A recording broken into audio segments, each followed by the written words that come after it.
I've got a puncture, and I was like, it's fine. I'll call the garage, and then I went out to look at the tire to get the sizes and tell the garage what I needed. And I looked at the other one, and I was like, well, also that one's got no tread. Yeah, one slick and one puncture. Yeah, yeah. It's like, actually, we're gonna need two. Or to get a service and they say, yeah, your tyres, you're going to need 3 new ones. So a few years ago, it's like, yeah, there's plenty of tread. They're just starting to perish because you don't do enough miles. I used to do that. I used to buy secondhand good tyres that still had a good chunk of tread. And I went to get some swap around, and the guy basically looked at them and went, I'm not putting those on, mate. There's plenty of tread on them. Yeah, but that dot number there, that means that they are 8 years old. I'm not putting those on. Fair enough. But you have this. So my last car, which I loved, and was a 4x4, and I only owned a 4x4 because I used to work in film and it was essential. But it had no miles on it because it had been bought by a farmer for his wife, sort of, you need a 4x4, darling, and then she had driven it to the shops for milk. And so it had no miles, and it was wonderful. And it was a 2006 model, and it was great. But they stopped making it in this country, which meant that you couldn't get the parts anymore. So when the wing mirror came off last year, to fix it would have cost more than the car. Yep. Yeah, my same as my first car. My first car after I passed my test. Technically not my first car. My first car I ended up doing the Lambo. That's a long story. Was it one my first car to pass the test? Yeah. At the time I was living in Bournemouth, and I was living in an apartment that had underground parking, which is great.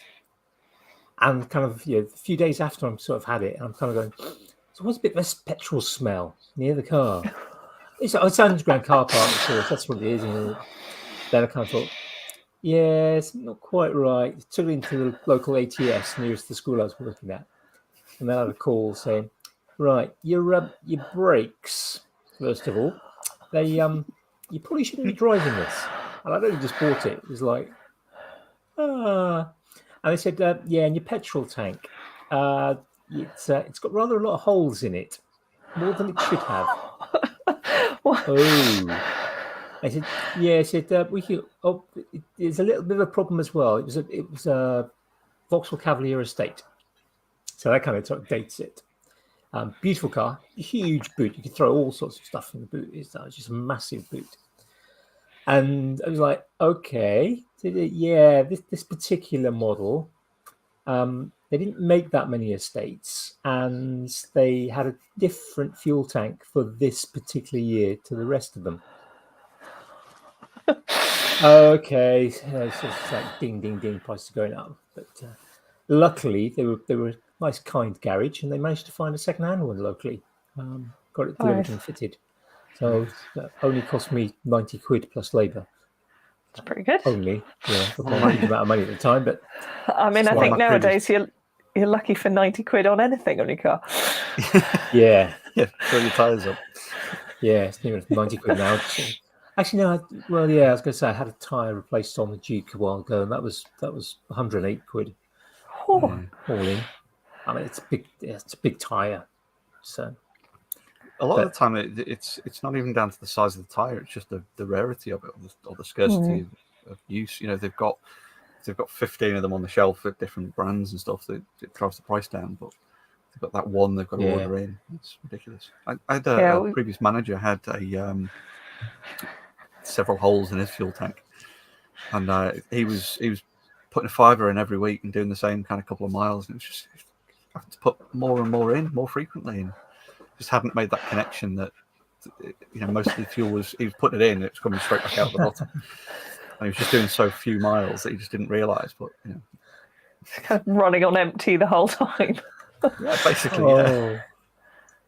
I had a Fiat Panda that I bought years ago, and it was bought off a neighbour, and it was 250 quid for the entire car, and it had always been serviced in the same local garage, so it had various buttons that had fixed things that had broken that were no longer really legal, so it could only be serviced in this one garage because they understood that that button on the door did the windscreen wipers and this button here did that thing. It was, I'm not sure it was legal, and in the end it sprung a leak in its oil while I was on the road, and the oil light did not come on, and the car just sort of consumed its own engine. And they were like, "Do you want to try and sell it?" I was like, "It was £250. Just scrap it, take it, be gone." Yep. You're doing me a favour getting rid of it. Yeah. I think my old Golf was like that. It was a Mark II Golf, so it was falling apart as it was. But like bodywork wise, it was amazing. It was still absolutely solid, but just everything else stopped working on it. So we'd already had to like bypass half the electrics for the lights, and then bypass all the switching because all the levers and everything went. So the indicators would work, but none of the light buttons or anything would. So they were all on missile switches on the dash. Nice. So I had a push button to flash the headlights, or like a first missile switch to put the side lights on, and then another one to put the main beam on. So how into it did you get? Were you sitting there going, "Launch missiles and prepare for"?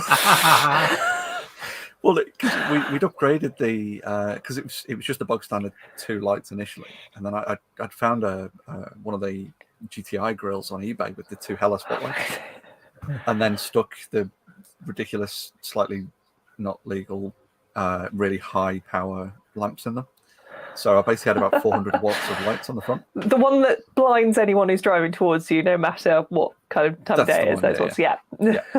So because we had them on the missile switch, anytime, like I had a friend driving in front of me in a Yaris, and he had his headlights on, and he rang me up. He said, "I put the spot on. I see how bright it is," and then I could see that my lights were brighter than his round the side of his car. the wash over was enough. And, but it was that kind of guide you home. Yeah, exactly. Yeah, and it's like it was the engage daylight mode. Click, and then just poof. So it didn't burn a hole through. I mean, that's when you know they're bright. It burns. There was a bit of paint peeling off the back of his car. Yeah. But it ended up the other stalk had gone for the windscreen wipers, so I had to bypass that and just ran another like flick switch straight through from the motor from the windscreen wipers. So I'd like sort of reach across the dash, click the switch, send the wipers going, and then turn it off again quickly so it didn't just loop around. that was completely terrific. When I was young, the wipers was the only stalk. Well, wipers and indicators. You didn't have the lights. The lights weren't on a stalk of their own. And the high beam was a switch on the floor next to your foot. Fantastic. Yeah. I drove once. It wasn't that long ago. It was, I think it was a Renault of some sort, and I borrowed it to move house. And it had the key was a credit card. Yeah. And you put the credit card in, and the handbrake was a pull tab on the dash, which automatically went off as soon as you hit the biting point. There was no way to do like sitting ready to go at a traffic light. You would just go on. It was great for hill starts and useless for anything else. It was a terrifying car to drive. Was it a Laguna or something like that? Like a big... I don't remember. It was quite a big. I mean, I borrowed it to move house, so it must have been. It was quite a big one. But I think the Laguna had it and the Megane. I don't know about any of the smaller ones. I don't know if they've kept. I mean, I haven't seen it in any car ever since, so I don't know that it lasted as a design choice. It's interesting saying about their credit card though, because I know you said it was the key, but a friend of mine recently bought a Japanese import, and that's got a little credit card slot under the steering column. Oh. A part of like the Japanese laws for it's basically like a road tax type thing that you've got to put in, sort of a valid card for being able to drive on the road. Ooh. I suppose, like, as a kind of, if you get pulled over and any fines, they kind of justify. It's like you can definitely pay it. It's the kind of that sort of thing. Yeah, he mentioned something. I haven't actually looked into it myself, but he was mentioning something about like if your money runs out in your car basically just stops. Right. You have to kind of bypass it and stuff for UK roads and things, but yeah, it seems well, like you have this. I mean, But you have to. Canada has. I don't know about other places, but there's a couple of countries in the world that if you travel to, because I went to Canada a couple of years ago, I took 3 months off and went training around Canada for 3 months, which is lovely. But the visa I was on, which was sort of it was 2 years, and I could come in and go as many times as I liked, and you have to have £2,000 in your bank account before they will allow you in, and you have to have proof of that as you enter the country. Wow. And so I had to go and get like a certified bank balance printed off, but certified by a bank manager as well, that I could then show to immigration to say I have enough money to stay in your country, contribute to your country, and leave your country. And they will literally put you back on a plane if you haven't got it. Wow. I mean, it makes total sense, but It's I've heard of that for trying to emigrate. no, it's short term. Some countries have it for sort of the shorter term traveling visas as well. Yeah, didn't know that. I suppose there's nothing stopping you from going in with £2,000 in your account, fully certified, and then spending it day one. Yeah. or going in, putting £2,000 in, get it certified, take £2,000 out after you've got the certified copy. Yeah, just borrow it for a day and then go away. Yeah, that's interesting. The things we learn on Maker's Waffle. Absolutely. This is why we like talking to people, because we learn stuff. All sorts of things. Tangent of starting off with random bits of car stuff and then ended up on. I mean, I feel like it's a complete tangent, but I want to share my favourite weird piece of trivia that I'd say I discovered it recently, but I probably discovered it a while ago, and it's still my favourite. So pirates did wear eye patches, but do you know why? Yeah, I think I do. But then maybe I've fallen into the trap of. It's to do with the fact that you were going from very bright top deck down into the dark, and so you had one eye accustomed to the dark and one eye accustomed to the light. So you flipped your eye patch when you went below deck, and you had that eye was already ready for. I think that's fantastic. Yeah. They did a test with that on MythBusters as well to see if if that was a valid hypothesis as to whether or not it would work, and they did show it was a definite improvement for some people, which I just think it's a really interesting way around that problem. Yeah. Because obviously now we just all wear head torches or have powered lighting or things like that. Or we'd have goggles. We'd have night vision goggles. Taught in the military, it's taught in the military, because you can often, for example, if you're kind of maybe on a patrol somewhere and there's a vehicle coming along at night and it's got bright headlights, you can usually see that something like that is going to happen. But what you don't want is that kind of you might be camouflaged and hidden away. You don't want that headlight to kind of get rid of your night vision, which would have taken you 20 minutes to 3 hours to kind of really establish. So one of the things they sort of teach you is to close one eye, and it's normally, unless you can use it, it's normally your shooting eye, so the eye that you would aim with. So you're kind of sort of taught to keep that closed, and then keep your other eye open. So although you'll get started, so you can see what's happening. So if the light stays on you, you're in trouble, and it doesn't matter. So you presumably start shooting. But otherwise, you kind of then your other eye will adjust back. But you've still got one eye, your good eye, your shooting eye, ready kind of still rebalance with between the two. Yeah. So we're still technically doing this today. Yeah, I think I've never seen it, but I kind of surmised that if one eye is already adjusted to night vision, because I think it's a brain thing rather than an eye thing. Although there's a bit of element both of your iris and how expanded that is, that your night vision will return quicker if one eye is already adjusted. Okay, I guess because it's sort of that loop is kind of the information's being sent to your brain, which is then going, this is what we need to do. Kind of. I think I might be wrong on that. There is definitely some because I know with things like lighting design that we do with work, things like the blue frequency, so that the blue end of the visible light spectrum will dilate your pupils and things. So I know that there is an element of the actual photoreceptors themselves, because you've obviously got your rod and cone cells, So there'll be a biological element as well as the neurological element.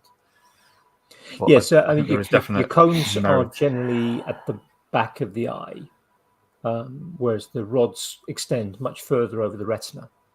So, of course, when you're in a bright light, your iris is closed down, so light is mostly focused only on the back of the eye. This is also why another thing they sort of teach in the military: if you are kind of out somewhere, what you want to be using more is the rods rather than the cones.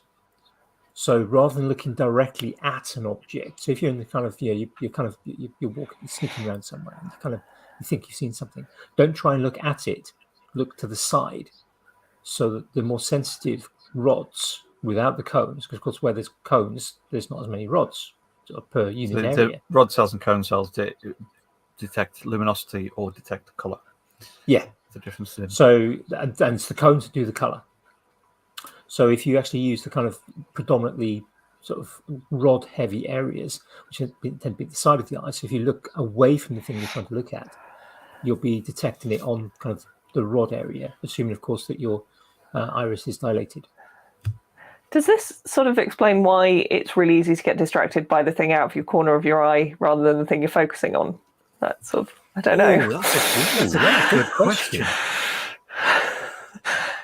Because you're seeing it with a different part of the eye, or you're processing it in a different way. Yeah. Oh, we need someone. I don't know. An optician's not quite. What's an ocular optometrist? Yeah. Yeah. Yeah. I do know that for seeing as we're all spectacular, if they are not present and you need to focus on something, if you create a very small, you can just do it with your hand and just focus through the one eye, because generally it's the distortion in the lens of your eye that's the problem. That's why we need glasses. So if you reduce that down to a very small pinpoint and look through that, you generally be able to focus on something that you're trying to look at. So if you've not got your glasses, you make that little pinhole to see through, you'll be able to focus better because you're kind of reducing the... I am a very recent glasses wearer. I only joined the club last summer, and it's mine is astigmatism, which is but so I've been managing fine. They've said actually I've had this astigmatism for quite a few years. I'm just tiring my eyes out, so I can. And now it's great because I take my glasses off and it's like I'm drunk. Everything's just got that slight shift to it. I was like, I can bring it back, give me 2 minutes without my glasses. I can pull it all back into focus pretty quick. But it just that first couple of minutes, I'm like, there's a little buzz going on here. I find because I don't need them for anything up to the end of my hand, basically. But anything with any distance, the further away it gets, the more kind of fuzzy it gets. So generally, if I wake up and just forget to put my glasses on, I can kind of cope. I'm not too bad, I just kind of forget that I'm not wearing them and everything's a bit fuzzy. I stand a bit closer and that kind of thing. But then when I take them off, it just feels completely and utterly useless. Everything's blurry until I put them back on. It's like, oh, that's what it all looks like. But it's amazing how quickly it shifts. Yeah. It really is. Yeah, I'm not good close up anymore. And my eyes have changed a lot over the years. Yeah, they do with age. I've got to the point now where it's kind of, the muscles in the eye are stiffening up a bit. So it's kind of quite a few changes. In fact, I probably need to go and get my eyes tested again because I think I'm possibly needing a new prescription because it's been 2 years, I think, since I haven't done the last. I think it was during the 2020 kind of the first lot of easing of the restrictions that I had when last done. And I know, for example, because I keep my watch on all night because it kind of monitors kind of sort of sleep and heart rate and things. I thought I'd try to sort of, if I'm, what time is it? And you kind of it's like without glasses on, trying to work out the time it's trying to do fuzz thing. But I'm not too bad with distance, so I could drive without my glasses, but I wouldn't know what speed I was doing. And that's what you'll tell the officer. Yeah, and that's when I get points on my license. Yeah, for not being safe to drive. Yeah, That's right. You didn't have to see them anyway. But it was the distance thing with the driving that kind of prompted me to get mine, because a lot of everything I do daily is all at arm's length, so I'm all right. But it was that kind of like, is that a car or a pickup coming towards me? Oh no, that's a truck. No, okay. But interestingly, it was said about the getting older. My stepdad had the laser eye surgery at one point. He'd reached an age where the distance had started to go earlier on, and then the close-up had started to go as well. So what they did is to, because at the point of having to shift between two different pairs, so they corrected his eyes individually. So he had one corrected for short distance and one corrected for long distance. So your brain averages out then. So it can change the dominance depending on what you're looking at. I mean, So I also feel like he should be closing one eye and the other quite a lot as well if he wants to switch between the two. That's exactly what he does. So if you really need to pay attention to something far away, he'll close the good close-up eye and just focus with the one that can see far away. And but it's funny you're shifting so much over as you get older, isn't it? Because my friend had laser eye surgery and is now, I mean, probably 10 years down the line from having LASIK. Her eyes, she's getting to the point where she needs glasses again. Yeah. And so it's not that permanent fix. It's just we can fix them for now. Yeah, absolutely. Well, I've always avoided it. I mean, I've had glasses since I was 4, I think. So I've always had glasses. But then I think it was probably about 2008, and I only had one prescription. Yeah, so I only needed kind of the one pair of glasses. Then about 2008, I went for a kind of eye test. And I thought, I'm going to try contact lenses again. So I tried them in 93, 94. And because of where I was working, I couldn't, there was so much dust, but I couldn't put them in till like Sunday night. So I basically gave up on them. But then so about 2008, I went to the opticians and basically said, look, I want to try contact lenses again. Mostly because then I can get some nice sunglasses without having to spend a fortune on getting prescription lenses built into them. And I can get close fitting one. I can have multiple pairs and I don't have to kind of worry about it. And I had my test, and then the optician turned to me and said, Mr. Pugh, why do you think you need glasses? Because I've had them since I was 4. And basically, so my eyes had reached a point in 2008 where they were changing, but they changed in a way that meant I basically didn't need glasses anymore. They basically said, so straight away I went to the sort of local Boots, I think it was, and just kind of bought some really cheap wraparound glasses. It was just like, oh, and then of course they started getting worse again, and then kind of probably 2012, 2013, it's like, yeah, you need reading glasses as well as your distance glasses and your astigmatism sorting out. So that's when I started going to the 2 pairs of glasses. And then eventually it was like, yeah, that's a bit too much of a fuss. So yeah, I have to spend out getting the varifocals. My husband's had glasses since he was 2. He's a long-term glasses wearer, and he tried contacts at one point, and he realised that he had worked so many glasses-based mannerisms into his everyday functionality. Like, he talks with his glasses, so he emphasize, instead of hand talking, he does glasses talking. And he sort of pushes them up his nose and he adjusts them, and he does glasses talking. And he said just it didn't work with contacts because he was still doing the mannerisms, but the glasses weren't there. I've seen some empty frames. So he's back with his glasses. I've got quite a wide head, so I've actually got little sort of various sort of dips in the sort of side of my head and behind my ears, where the glasses squeeze so much they've actually sort of deformed my head. So it's like, and kind of your pads, where the pads are on the sort of glass on the bridge of your nose as well. Yeah, I've got those as well. Yeah, I couldn't get used to the indents in the side of my head. I went back to them and I went, "You've got to pull them out." And they went, "They're going to slip down your nose." I was like, "That's fine. I cannot take that." Yeah, I can do that. I can't take the holes in the side of my head. I will push my glasses up. There was a Oakley did a pair of glasses years ago, like the sunglasses, that would be absolutely ideal for me now with bald head type thing, and it was just two strips of plastic that went over the top of the head, and then they connected to the glasses at the top. Yes. But you can't get them at all now.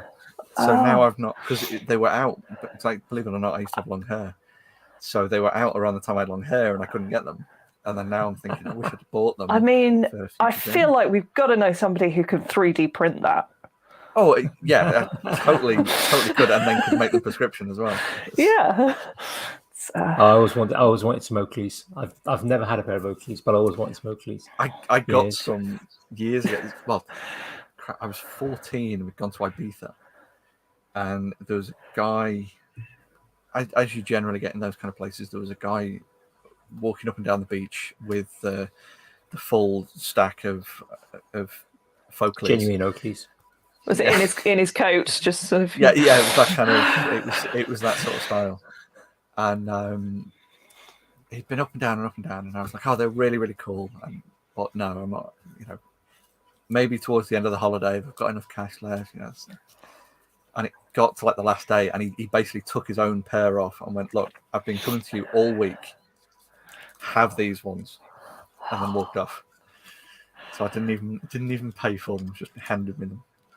No idea if they were actually Oakleys or Oakleys, but it was just that moment of this guy who'd been bugging me all week, and then he finally caved before I did. It's a new level of bartering is just being more stubborn than the person who's trying to sell you something. Yeah, absolutely. Yeah, I did always fancy Oakleys, but the cost of prescription fittings on them was just... I mean, they were expensive enough, genuine ones anyway. But then throw a prescription fitting on them. I was finding some like the original M frame. Some of the Oakleys from the 80s. I mean, they're so naff now, but they looked so cool back then. They'll come back in fashion. Yeah. And some of them are timeless. Yeah, like the standard Ray-Ban. I mean, Oakleys had their own version of that. I can't recall now, frog or frog skin or something like that. I'm sure somebody will correct. Probably can't be bothered to look it up. But yeah, they were a classic kind of sort of style, and they'll always be kind of look good. I mean, some of the big wide ones. Yeah, I loved them. I mean, because they brought out when the Matrix came out, they had the sort of nose clip ones, didn't they? That didn't have any arms, which were, I think, from reports, were absolutely horrendous to wear, but just looked so cool.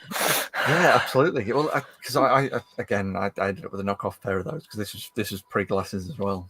And yeah, I did have a cheap, because they were about 350 quid for the proper, like the proper Morpheus style ones, but there was like 10-15 quid eBay specials from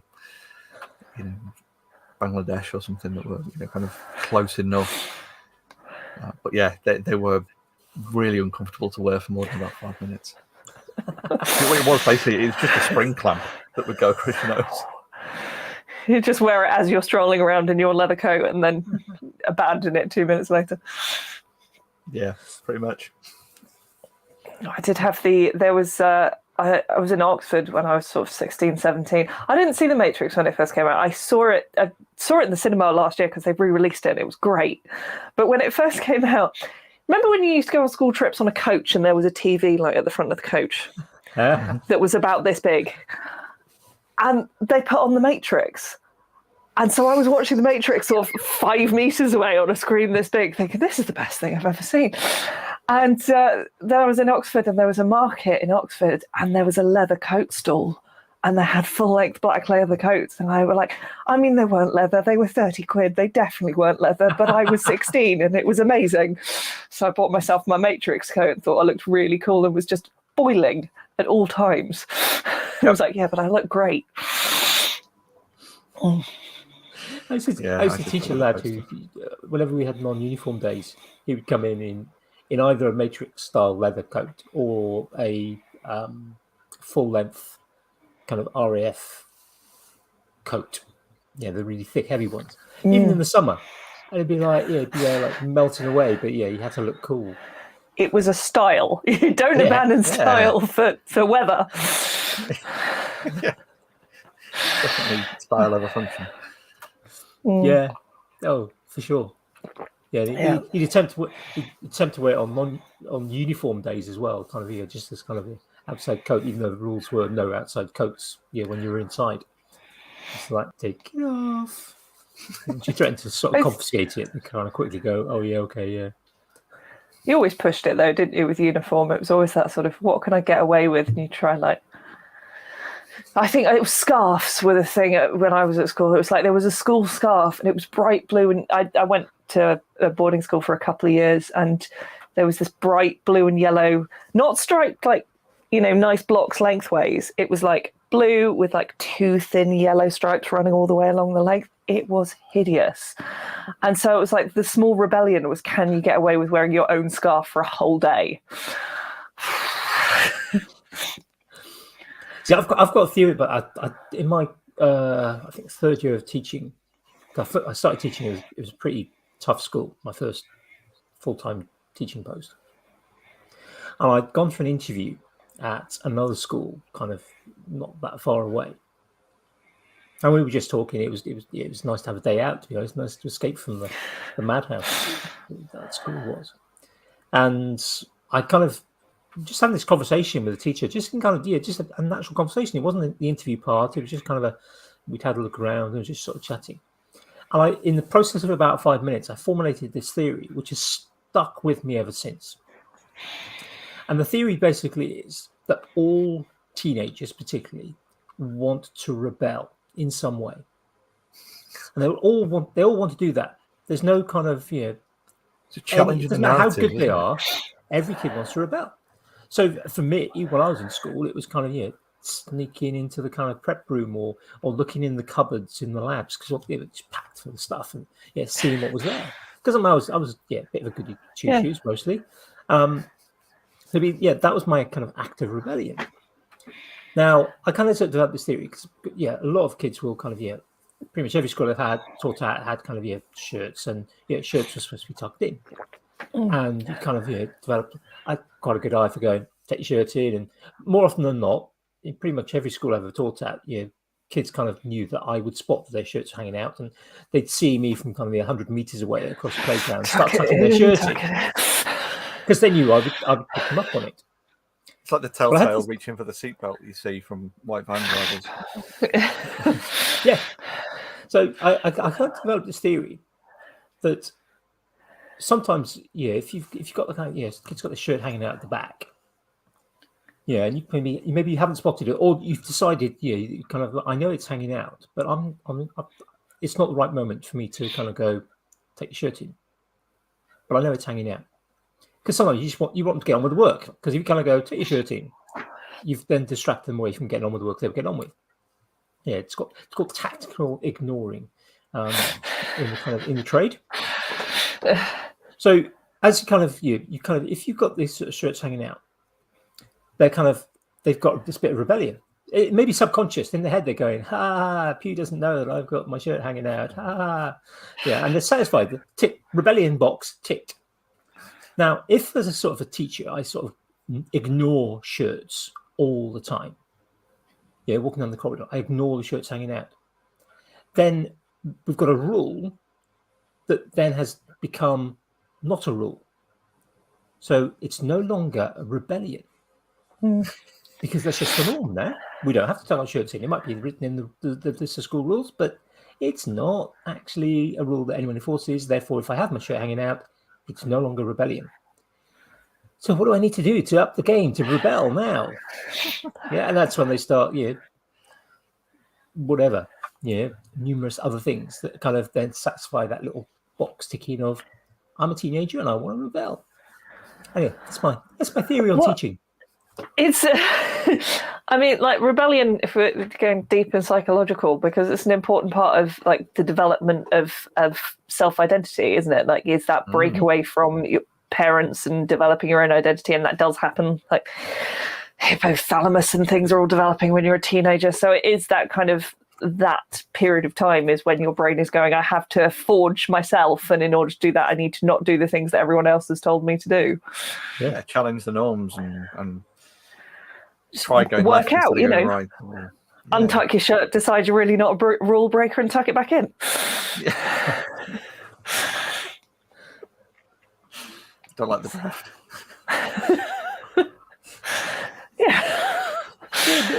I think it's something I kind of worked out, and then kind of just kept applying it. And for me, it seemed to work. It kind of fitted in with everything. And so, did you keep telling them to tuck your shirt in so that they had that little rebellion and they wouldn't progress to bigger things? Is this how you implemented this theory? Yeah? Basically, yeah. Yeah. If you're still keeping it as a rule, and you're picking them up on it, they know they've been rebelling. Because they're not going to burn down the science lab if you're. They're not going to burn down the science labs. They're not going to start smoking in the lab or setting fire to things. Hopefully, it still does happen. Here's the question, though: is with you not reinforcing the school rule of tucking the shirt in, is that you rebelling against the system there? Is that you becoming embracing your teenage part of your brain? Well, yeah, no, I don't think they're better ways to rebel if you're a teacher. Than not one rule for teachers and one rule for students, isn't it, Andy? No, I see. I have issues with that because I have taught in places where, for example, policy for male teachers, shirt and tie, business wear, and where some staff don't do that, and the senior leaders don't necessarily pick up on it. And I always had the policy of, if I was telling, over half my career was spent in boys' grammar schools. So yeah, everyone's shirt and tie, was supposed to, of the students. I would never tell a student, unless there was some good reason. For example, I was doing an outdoor ed trip, and I'd come back into school, and I was in kind of outdoor ed gear, or the like. Or I'd been on a trip, but on the general day-to-day, I would never tell a student to tuck their shirt in and do their top button up and do their tie up properly if I wasn't wearing the same. So that's my sort of policy. And to be honest, I hate ties. I absolutely hate sort of shirts and ties now. Actually, I don't mind a nice shirt. It's quite nice and thing. But the school shirt is never a nice shirt, is it? The school shirt is always terrible. Ones. Yeah. And it's sort of you get that benefit of being able to buy nicer shirts. The inability for, I don't know, shirts. And going to boarding school, it was always you went to the outfitters. There was the place, or if you were like me, you bought it secondhand from the little stock they kept at the top of the school. But, there was the outfitters. But why could they still not fit it to you when it came from a specialist outfitters? It still didn't fit. It still looked ridiculous. It boggles. Never worked that out. It's a good friend of the show, Billy Rubin, was talking about that. Just everything nowadays is just made generic sizes compared to how it would have been in the past, where it would have been tailored to you. So a lot of the stuff that we see, in the media and stuff, with people who can afford to go and get clothes tailored to them or can do it themselves, that looks like it fits really well. It is just the generic, 2 sizes too big that's then been tailored to fit the body shape. I mean, I would like to dispute generic sizes in terms of women, because there is no standard of course, across women's sizes at all. And I've started buying men's trousers, because men's trousers come with a waist measurement and a length measurement. And pockets.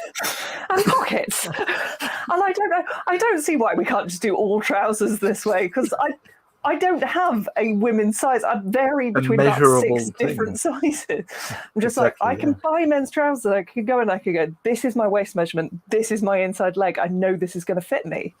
Especially the two things you can check yourself with. Especially the last 2 years, because I've been ordering a lot online. It's sort of actually knowing that it's going to arrive and fit.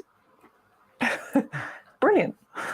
See, I find even with that, though, it doesn't always kind of sort of fit well. There's a bit of variation. There's a bit of variation, because I used to find when I was younger and fitter and had bigger muscles, I used to find that particularly with sort of trousers, that I could get, if I got the waist just right and the length just right, more often than not, I still couldn't do things like bend down in the trousers because basically the back of the trousers couldn't accommodate well-developed glutes. And so they kind of be You had really junk sort of in your tight trunk, awkward. Andy. Is that what you're saying? Yeah, I get the worked same thing, out. but with my my quads. So I end up with the quite often I get the same thing of getting a waist that fits. They just seem to make them straight, and they don't accommodate. This any is kind of the length. revolution of straight, skinny trousers has definitely been a backward step for humanity, because I don't know who's wearing that and making it work, but are you just bone? Is there muscle? Like, who is doing that? That's been my rant from the trying no to find legs work day. shirts. It's the no legs ever crowd in the gyms. I mean, they just do the arm. Like, who's wearing that? Who's still perpetrating this myth that we can fit into skinny jeans and skinny? It's not, skinny fit shouldn't be a thing, because I don't know who that's for. There was the big Not to body shame anyone who's skinny. but yeah, having the non-default human shape. But there was that thing in the controversy in the States, wasn't there, where there was a couple of clothing manufacturers who were they didn't want anyone that didn't fit their narrative to be in their clothes, so they just wouldn't supply anything with bigger sizes or things like that, because they just didn't want the non-pretty people wearing their clothes. Is that the same manufacturer that would refuse entry to their stores for people as well if they weren't pretty enough? Oh, I don't know. I'm not sure. I mean, I know there've been a few recently where they've admitted, or they've been found out to be inflating their sizes. So the size, so that people think they're fitting into the smaller size, their ego boosts and they buy the clothes. And that's been rife in a couple of manufacturers for the past couple of years, which I wonder if is that's not helpful generally. No, it's not. Imagine if we started doing that with like tape measures and things. You know, it's like, oh, we bought this 2.4 meter length of wood, but actually we're going to tell you it's a 3 meter length of wood, so you think you're getting near it. Your project's going to be smaller. Why do we allow this? Yeah. I mean, I know that they did it with the with condom manufacturers back in the day. By they shifted all the sizes down one for certain markets so that it would give the guys an ego boost. Oh, having to get an XL or things like that. It's all a scam. It's all a scam. Padding egos and making us feel all right until the sensible people measure stuff. Yeah. Or just are aware of their own selves. I feel like I've got a better understanding of my size, and I'm sure most men have a better understanding of their size than any manufacturer does. So probably just be confident in that rather than feel like you need that ego boost. Yeah, absolutely. I think it is that kind of sort of finding the kind of, or the kind of the size ratios that get used for different kind of things. And I find, I'm not as fit as I was, but I've still got fairly good shoulders. And I find that oftentimes I have to buy, for example, like with collared shirt, obviously it's a collared shirt, but with kind of business type shirts, collar and tie type shirts. Often I have to have a slightly bigger collar size than I would normally have, which can look a bit odd, because otherwise the shoulders would, or the back would split when you kind of Very Hill look, the big flared collars. Yeah, or it'd be kind of you'd have your tie be down here somewhere. Yeah, just like sort of a gap. See, that's not a problem for me because it completely hides all of like the top half of the tie under the beard anyway. You never need to button up the shirt at all. But I think having fit again many years ago, I was an officer with the Air Training Corps. So technically, I was an RAF officer. So I had to go and collect uniform from I think it was RAF Lynham. So I had to kind of queue up in the quartermaster stores and things. And I thought I was just going to be collecting this sort of one jumper, two shirts, whatever the list of kind of what they would dish out. And so, yeah, they said, okay, right, yeah, just come on through. It's like everyone else had just been queuing up. I'm like, why am I going to come on through? Right, okay, right. So sort of check, right, okay, you're such and such a waist, because you wouldn't believe what he said. You had to sort of check. So, right, okay, so waist and inside leg, etc. Then sort of came out, said, right, okay, put these trousers on.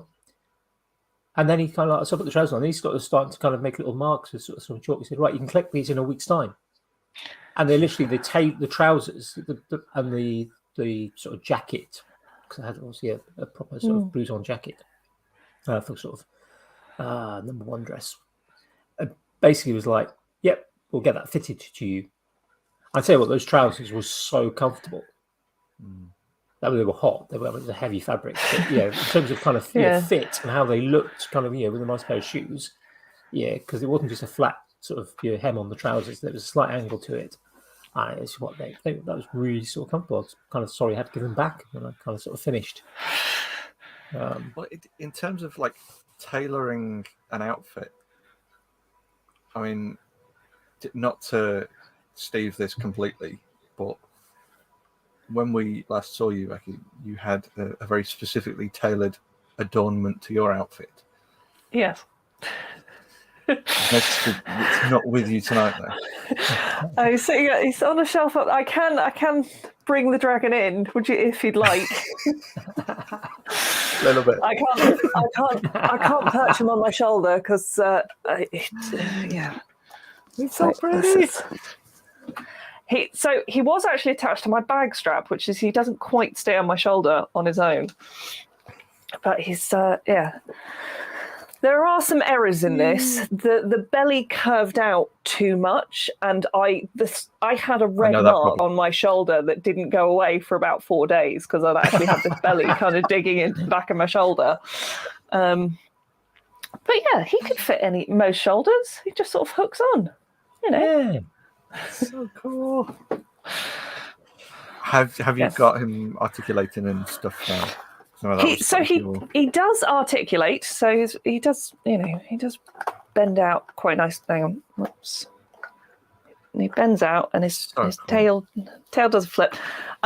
The problem was that I was I decided about 4 days before Maker Central that I would build this in that classic kind of, I've had an idea, I'm going to make this thing happen. And so I just, I don't know, that's fine. And I just kind of entered, that flow state where you haven't looked up and suddenly you've built an entire thing and 3 meals have gone by. So I didn't have time to order any materials or to 3D print any elements or to do any sort of extra thing. So it was, what materials have I got in my house? And it meant that the structure inside is built from foam, which is fine until you attach a servo motor to it and expect it not to distort the entire shape and actually just pull the bits that it's meant to. Foam goes a bit twisty. Everything works, but the structure of the dragon does not support everything working. So yeah, it's sort of there's some revisions to be made. I want to try again. It's sort of making him work is more work than starting again, actually. So there's sort of I'd like to. And stuff, isn't it? Lessons learned. I'd like to 3D print some of the mechanics so that they're sort of nice and secure, and the wings and the tail. The tail is built on like a servo attached to a milk bottle lid, which has a thread running around it. So I can definitely improve that system. So there's some design bits to change, but yeah, it was good for a 4-day build. Absolutely, I suppose for the video listeners, audio listeners, yeah, because we met you at Maker Central with Does he have a name? Your dragon friend? Moko. Well, there you go. So you had this wonderful shiny dragon, I suppose, sort of perched on your shoulder, giving you company around the event, I suppose. Yeah. It's one of those things where it was Maker Central was the first big event I'd been back to post-pandemic, and I think for me, as with a lot of people, I'm quite an introverted person anyway. I can get a bit overwhelmed in crowds and meeting new people, and I was just like, if I have something that I can just talk about that, and I don't have to actually start a conversation or talk about me, or there was a focus, there was a conversation. So It's an emotional support dragon. It's an emotional support dragon. One should have one. Yeah, Everyone should have an emotional. I mean, I think Everyone I should have a said, dragon. Full stop. Yeah. I think I said when I tweeted earlier, there's 30 approximately in this room right now, and that's not including the rest of the house. They have started to spill over a bit. Amazing. Yes. Yeah. I just think, I mean, dragons are fascinating to me just because they're one of those. They're mythologically in every culture across the globe for centuries. They've and there's no kind of. I mean, there are dinosaurs, but there's not that creature where people go, oh, there's that winged flying dinosaur creature that dragon could have come from, that everyone's had and everyone drew from it. There's no kind of common link where we can say that's where that myth came from. So it's just fascinating to me. And I'm sure they still exist. They're hiding in Wales somewhere. Yep. See, Absolutely. Andy can confirm. Yep. Yeah. But I mean, I think there's a point that you mentioned about sort of dinosaurs. I mean, there's every now and again you kind of hear things. I've just a couple of weeks ago I heard something, sort of somebody talking about how kind of what we see on a lot of the times on sort of TV and in books about what dinosaurs look like might include quite a lot of guesswork. Well, it's the thing. They're feathered. They were feathered. Well, this is a thing. There's a possibility. So I mean, even something like the one I've heard just last week or the week before was talking about the T-Rex. Those tiny little arms. Maybe they weren't actually arms in the manner that they're represented on the sort of T-Rex, but maybe they were actually kind of almost like a wing structure, more like you'd find on a sort of a chicken. Ah, interesting. So probably not. Yeah, the size of it would be flightless. Yeah, very. Much more like a dodo kind of situation. Yes. So is there perhaps in the kind of you think about? I mean, their name changed. Think about the pterodactyls. I know there's kind of various names for them nowadays, but when I was a kid, it was pterodactyl. And you kind of think, well, pterodactyl. Or maybe there were other flying dinosaurs as well, and maybe actually sort of. Why are they not called dinosaurs? Yeah, it's the kind of the stories actually based around things passed down about these kind of flying reptiles. I mean, I always think truth is a very subjective thing, and fact is a very subjective thing, and what we think is factual now is not what people 500 years ago thought of as factual, or 1,000 years ago thought of as factual. It's what we think of as fact based on the knowledge we currently have available to us, and that doesn't mean different knowledge is not going to present itself, and those facts can't change. Yeah. So I think there was an instance, I think it was about 5 years ago, when they discovered that dinosaurs were probably quite brightly coloured and probably had a lot of, were quite lurid. And the Natural History Museum was just like, we cannot paint our dinosaurs this colour because no one will believe it. So we've got so entrenched in the kind of, the natural browns and the greens that if there was suddenly sort of a bright pink dinosaur, we'd just be like, nah. Bright pink with feathers and a frill. Yeah. I was talking about something very similar. Activists breaking in and just like rattle cans spraying all the. Well, I was talking about something very similar this week to someone. It's like the whole idea of the rainbow, the visible spectrum, which everyone learns. Roy G. Biv or Richard of York gave Battle in Vain. Now, if you actually look at if you take a prism, ideally a really big one, and get a nice sort of light source and project a spectrum as big as you can possibly make it on a nice big plain white wall, and then try and count the number of colours, you'll get 6, not 7. Not 7. Because that old guy Newton, bit of a numerologist and astrologer amongst other things, he didn't like the number 6 because 6 has kind of negative associations. You get things like 666 and presumably other ones as well. But 7 Seven's a nice magical number, and seven's got very positive things. So it'd be a lot better if there were 7 colours in there. Well, I mean, And it is we basically still just teach. red, orange, yellow, green, blue, purple. Yeah, yeah. I can And never really, remember if it was the sometimes the violet or orange the is a indigo bit he made up. sketchy. I think it was the violet was the one he added. So But this is like, I mean, there's people with, we're coming full circle, people with different levels of cones in their eyes. Like there was one woman a couple of years ago who could see 4,000 more colours than the majority of people. So you have no idea what anyone else is. Yeah, because women tend to have one extra cone cell than men do, which is why colour blindness is much more prevalent in men than it is in women. And this woman had an extra cone cell on top. Like a super seer. What are you even saying? And that's before you can start getting on with the idea of synesthesia. Yeah, where people literally taste colour.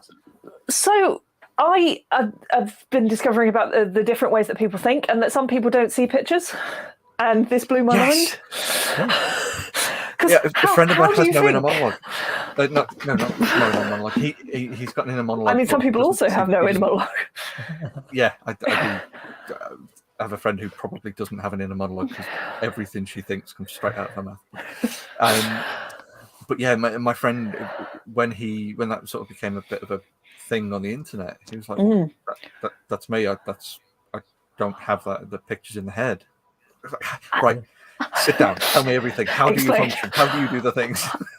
Because I can't comprehend that. I almost have a film playing constantly in my head. It's just there. It's like I can't even fathom how else you would think. It's so outside of my own experience.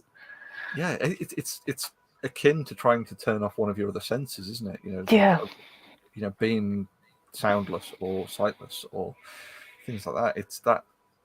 Something that's so intrinsically there and has been for your whole life, to be able to just switch that off is really difficult to get your head around, especially if you're visualizing something that you're not visualizing. It's interesting. I had this conversation with a fellow. I had it with someone at Maker Centre, and I've had it with another maker as well, about how I think in 3D. And so I find drawing a plan or a design absolutely useless, because then I have to add another layer of translation. So I have to take the 3D image in my head, turn it into a 2D image, and then bring it back to a 3D make. So why would I do that when I can just take the 3D image straight from my brain into a thing? I just go straight from, that's the plan. The plan exists. It's sort of, and it goes straight through to the 3D thing in front of me, because why would I add that extra layer of work for myself? And it's sort of makes total sense. But not everyone thinks that way, apparently. I find that fascinating, because earlier today I was watching one of your videos, the one where you were making a vertebrae. So you had pelvis, pelvic bones, and you were making the first of the vertebrae with sort of foil and sort of shaping out, and you looked sort of a brilliant piece of work. And I was watching that thinking, I know what vertebrae look like. I've kind of, I've played with vertebrae. Even as a kid, kind of walking on the moors, you'd find after sort of winter, you'd find stripped out kind of spines and Not human, I'm assuming. Well, where's the moors? What happens on the moors stays on the moors. But as a science teacher, I find it fascinating. But I was watching you kind of working on this sort of piece, and I'm thinking, okay, I can the finishing off, getting it nice and smooth, and you were talking about kind of you wanted to do a bit, let it dry so you can then handle it without leaving fingerprints in there. I got all that, no problem at all. I'm thinking, I can see that you've started with foil as your kind of armature. That's a technique I've used, and I know it kind of works. And I'm just thinking, how on earth do we go from the kind of the ball of foil to the finished thing? It's that gap in the middle that just my brain. I will admit, I wish I'd just bought a spine for that project.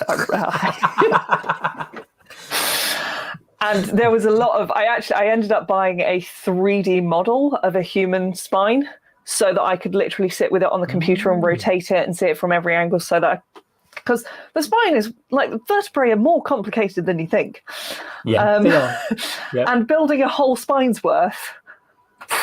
And the variation in size between each one, because they're not all exactly the same size. I don't know what they're called, but let's call them flanges. The little flanges start changing shape and morphing, so that, and they've got to morph organically, so that by the time they're a different shape up here, they've gone organically. It was wonderful when it was finished, but I hated a lot of that project. For those who aren't aware, you were making a harp. So there is there's an old British folktale, and it's one of those folktales that sort of first appears in British vernacular in like the 1100s, and just keeps getting retold and retold and retold, and is about two sisters, daughters of the king, and one of them is engaged to Prince, and the other sister's brutally jealous, and so murders her because she wants to marry the prince instead, and throws her in a river, murders her, throws her in a river. And this is the weird bit of the folktale. Her body drifts down the stream to a miller who decides to take all the flesh away and turn her skeleton into a harp. As you do. As you do when you find a body. And then a local harpist buys the harp, and at the wedding of the other sister to the prince, brings this harp out made of the sister's spine and pelvis, and the strings are her hair, and it sings the song of its own murder. And this folktale, I've been obsessed with this folktale for years, and I think it's one of those, like dragons, it's so prevalent in sort of British history that you're like, there must be something originally that triggered this. Yeah. And a friend of mine who's an author was actually writing a book based on the story. And I said, well, if you're writing a book, I'll make you a harp that can sing, that can go around on book tours with you. That'll be amazing. So I did. And it is, made all the spine and the pelvis. The strings are real hair. Never try and string a harp with hair. It's a terrible one. Well, because you can buy real hair, because people use it for wigs and for hair extensions all the time. So it's really easy. Well, it's not easy to buy a human spine. It's really easy to buy human hair.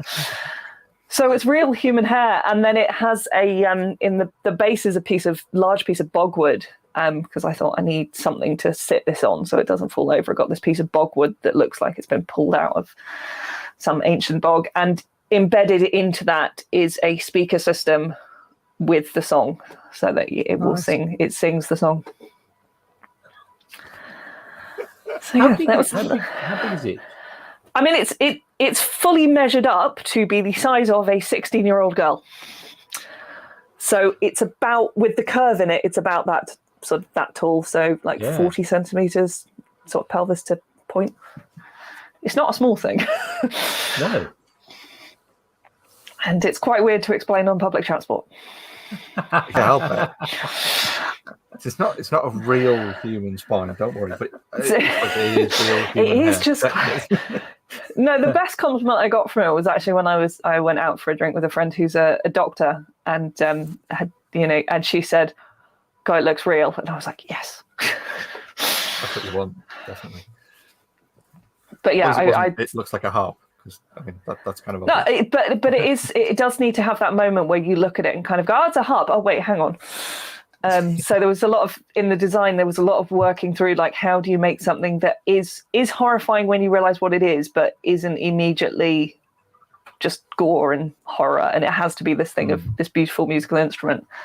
But I did swear that I would never build another skeleton again after that, and I'm drawing up plans for a 2-meter long dragon skeleton as we speak. Amazing. So I never say never. The benefit there, I suppose, is at least that you haven't got a real, actual dragon's skeleton to compare it against. So it's always going to look exactly as you want it to be. Yeah, I mean, it's still like, I take the design of mythical creatures. So the way I design dragons is their heads are a cross between horses and stags. So my dragons have antlers. which is very much come from sort of Chinese mythology and Eastern mythology, and dragons always have antlers, and I think it's a cool detail. But also, it gives you a great base to build in horns if you're building ruffs and horns and things. And the leg structure is, I always use a lion. So in terms of where the joints go, it's all about lion joints for the back legs and the front legs and the paws. Because lions have that kind of back knob to their paws, which is great for an extra claw. A spur. Yeah. So although it's kind of, I can make it up, there is if you want people to believe in things and you want people to suspend their disbelief, it has to pull from something that they recognize. So it has to have that familiarity where people go, oh, I can see that. I can see that being a real skeleton. Whereas if it's just, I don't know, I could make it completely up, and then people look at it and go, that's not real. It's fun, but it's not real. And I like that moment of disbelief where people go, is that real? And just, even if you can make people believe for just an instant, I think you've won. Yeah, it's like with How to Train Your Dragon, when they turned that into the cartoon, and you had Toothless, and there's kind of a feline kind of sort of elements to Toothless's face. He's very cat-like. And the way he moves as well, kind of sort of cat-like. And I think there's that, although it's different. I mean, obviously, with How to Train Your Dragon had a huge array of dragons of all sorts of shapes and sizes, but that kind of was quite unique. A particular dragon, and obviously they needed a sort of a star dragon to sort of star in the show. It needed to be different, but still having that feline nature, the kind of the way it moved and also the way it looked, obviously combined with kind of dragon-like features, the ability to send out pulses of plasma in the case of Toothless. I think kind of brings it to the audience to kind of go, yeah, I can believe in that. But I think as well with Toothless, which is why he works as the hero dragon, is having the cat and the domestic feline rather than say going with because he's definitely cat, like the way he plays and the way he jumps is cat rather than say tiger. And so you've got this kind of domesticated connection where you want to look after, you want to connect to this creature. That if they'd gone for a wild animal, I don't think we'd have got that same. People wouldn't have responded in the same way or as well to him. Whereas you really kind of, you go, oh, this is a thing I can love. Yeah, you want to give him a cuddle. Yeah. Just like Hiccup does. Yes. So I think it's that kind of design. There's a great book that I've entirely forgotten about, but she was an ex-Disney animator, and she did an entire book on the creation of creatures that don't exist, and it's out of print now, but you can still get it at a few places, and it is wonderful, and it is all about that kind of pulling from different elements that do exist and giving those people the touchstones where they kind of that pull them into the world. There's a documentary as well, which I started watching but haven't finished, which, if I remember correctly, was aimed at kind of more the Harry Potter world.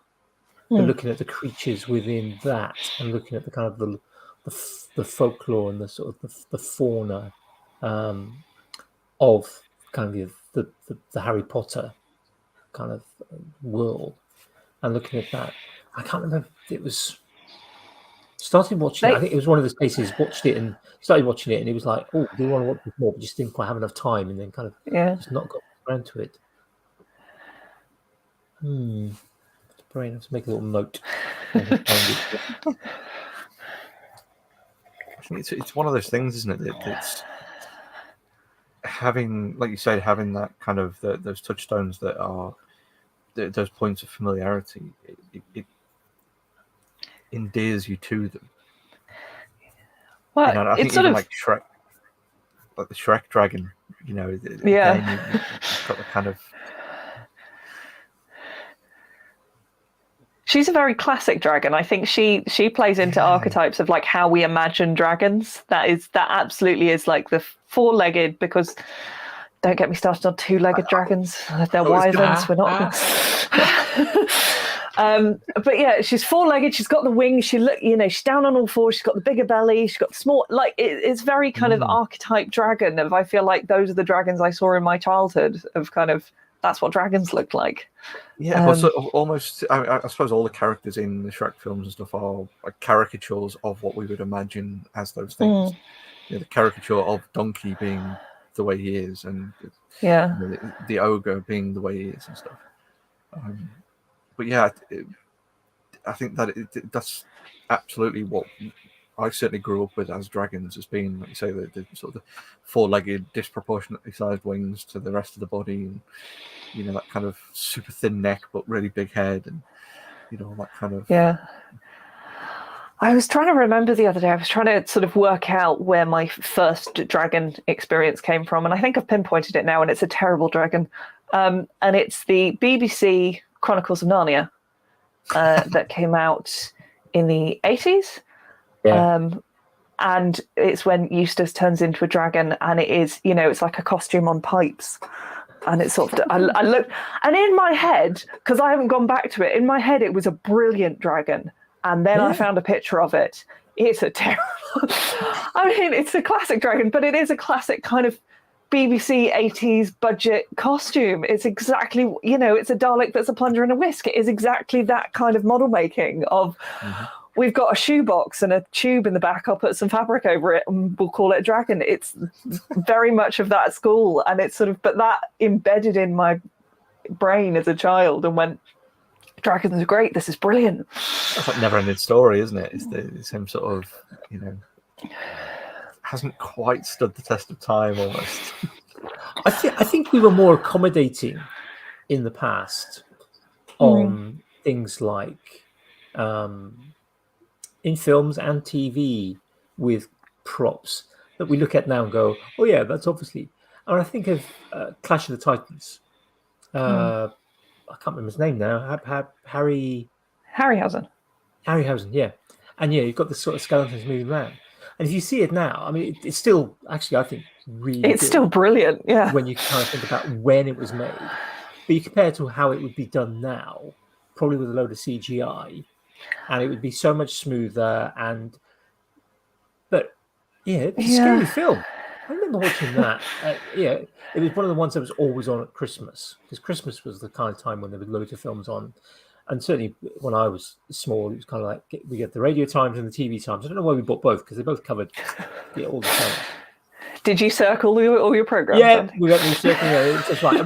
We spent pretty much all the Christmas holidays eating sweets, playing games, and watching films on TV, and recording Top of the Pops with a tape recorder next to the TV. Yeah, you put the thing in, you press the button, you wait, and you go. And it's like you pause it when there's kind of the speaking, because you don't want to hear the speaking, and kind of everyone can start talking again. And it's like, start again, shh. Yeah, and it's in the intro. Yeah. But I think we were so much more accommodating. We accepted the fact, we ignored the fact that this was clearly, things with strings, or it was clearly kind of you suddenly see sort of other signs that it was something made up. We accepted that, and I think I obviously I love modern sort of film, and the things we see now, they are so much more realistic. We do have that kind of, we can suspend our disbelief without any kind of having to kind of turn off the idea that, oh yeah, this is clearly fake. But then when we look back, we kind of go, yeah, no, that really was rubbish. How is that? Hitchhiker's Guide to the Galaxy, one of my favourite TV shows. Oh, it's brilliant. It's one of my favourite books. Yeah, I really like it. But kind of watching some of the effects now, you kind of go, well, Seyffeld's head is terrible, isn't it? It's just literally just sits there. Occasionally its eyes move and it looks at him, but that's sort of, otherwise it's just kind of hanging there. Clearly paper mache or something. Yeah, it's just like completely, the hair doesn't look realistic. But I grew up loving that, and I can quote the radio show word for word, almost verbatim. Like I bring the Babelfish quote out more than I care to admit. And then the new movie came out, which is not actually new and probably came out 20 years ago now, or something like that. Yeah, you'd be surprised. Well, it's irrelevant. it didn't have any of the soul. It was very shiny, but it, like, there was a charm about the fact that these things would be like Red Dwarf, the fact they were just in the BBC canteen and everything, Yeah. And they did blow up Red Dwarf at the end of the fourth season, so they couldn't actually go back. And then, there is something really charming about the handmadeness of everything. Yeah. I was watching. We watched Wallace and Gromit again at Christmas. Went back and did all the classic, all three films. And I mean, I know there's more now, but the classic films. Yeah. It's being able to see the thumbprint on his face and things, and so I don't know. I'm going to make some controversial opinions now. I love Leica, who are they do Paranorman and Coraline, and they're the stop motion company in America, and they do beautiful things. But they did their latest film, which Missing Link, and it's beautiful, it's stunning, but they employed a lot more CG. And they were augmenting a lot of the stop motion with CG, and so making everything felt very smooth. I just came away just thinking I didn't enjoy that as much. Yeah. I liked the seeing, and I liked the behind the scenes of the way they innovated when they were just like, how do we do full water and throwing someone into the sea in stop motion and working that out, and just the creativity that breeds, rather than just. And it's not just we'll do it all in computer graphics, because I work in video. I know how hard it is. It's not just we'll fix it and we'll do it this way. But the nature of that creation of invention, where you have no budget and you have some paper mache and how are you going to make this work? It's just wonderful, the things that came out of that. That crinkly clear kind of plastic that kind of you crinkle it up and it's this. You drink the water. Yeah. Do you think right now? Got you. I was going to say, do you think it might be the having that kind of knowledge behind the curtain? Do you think that might have influenced that kind of dislike of the new film a bit more? The kind of the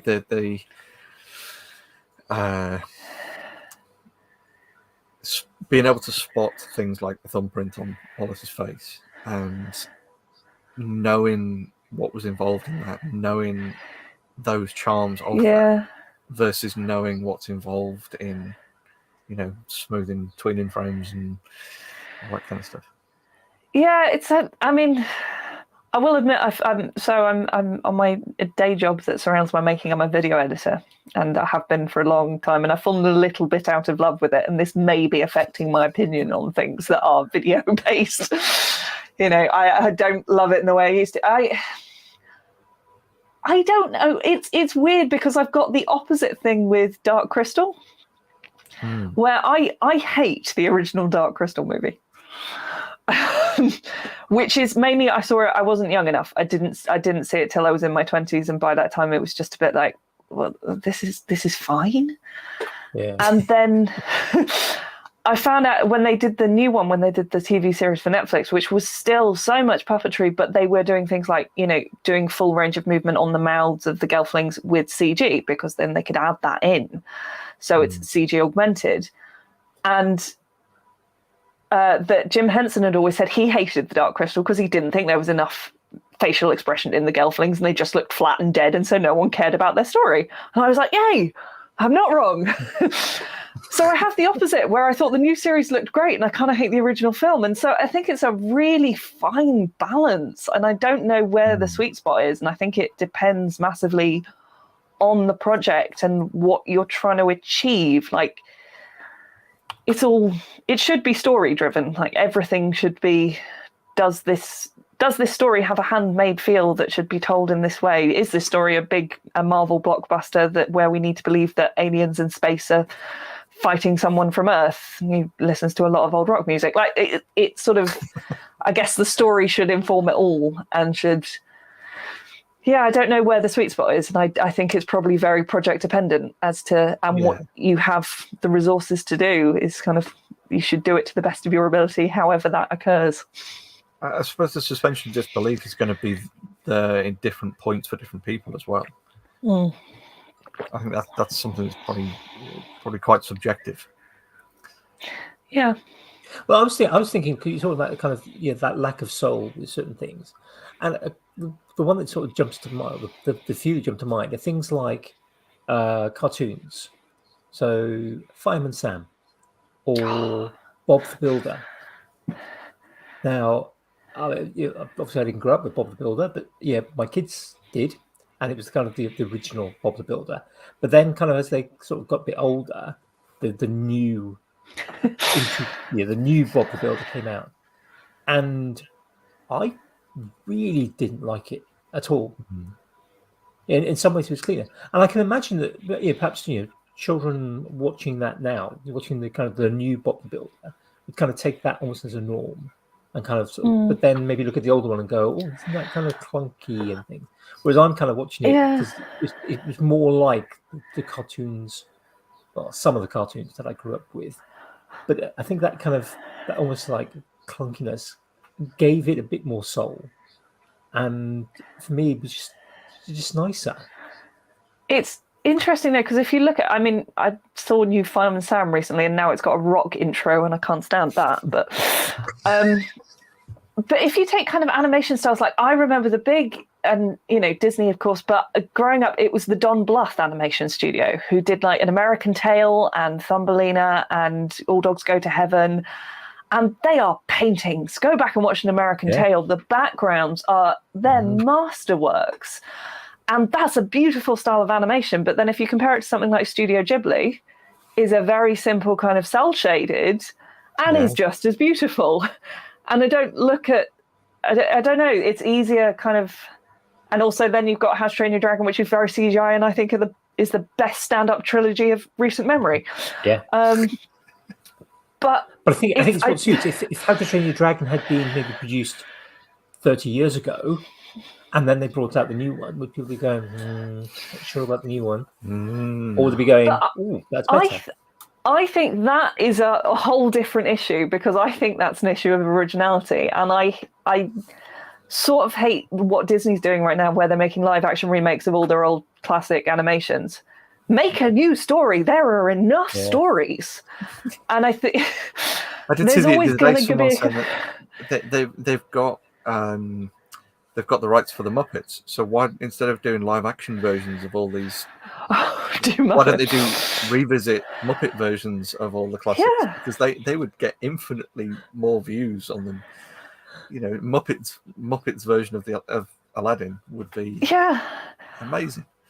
I mean, like they're doing, and live action versions of certain things, like The Lion King is, and it's not live action, it's all CGI, so CGI version of The Lion King, but everything's CGI, and that's fine. They do look like photorealistic lions. However, photorealistic lions don't have mouths that are meant to sing. So it just looks weird. So Uncanny it Valley. It's uncanny mouth. It's something like, that creature is not meant to move its mouth in a way that allows it to sing like a human. So of course it looks wrong. So don't do that.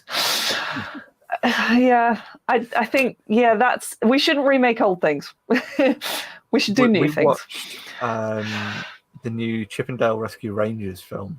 Okay, that was funny. And that was brilliant. But that wasn't a remake. That was a kind of follow-on almost of. Absolutely, yeah. And so it works. It's a new story. New story, revisiting stuff that I grew up with, and that kind of blend between the worlds almost, of them. Spoiler alert! Them as actors playing Chip 'n Dale Rescue Rangers. It was just a wonderful way of telling an additional story about them and blending real life and CGI at different levels. I think that probably works better for people of our generation who grew up with Chip 'n Dale than it does for kids who have no idea what Chip 'n Dale is. That is not a movie for them. That is a movie for us. Totally for us.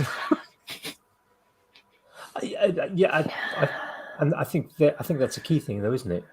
It is kind of, it's the skill of the storyteller, but it's also who's the audience, and what's the experience of that audience, and how old are they?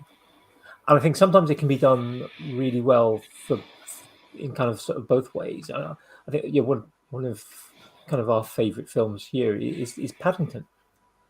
Yeah, Paddington 2. I mean, I grew up on Paddington cartoons, the animations, and obviously books as well, animations. And they were very simple style of animation. There wasn't much in each scene.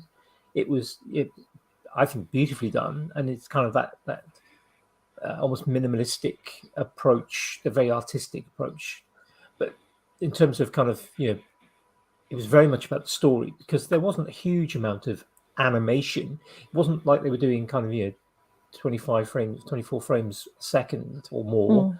It was it would change every second. So the rate of change, but it was all based on what the story was. So it was almost like opening a book and reading it, but somebody else was reading it to you. But then you take something like the film, which obviously is a mixture of live action and CGI, and it's just a beautiful film. It's really well made. It's funny at times. You want to cry at times. You've got an evil character. You've got hero characters. You've got a change in another character. They go from kind of sort of doubting to kind of being the kind of almost a hero in themselves. And I think if that word you've used several times, storytelling, is key. I think storytelling is something that is missed out on in, for example, YouTube channels.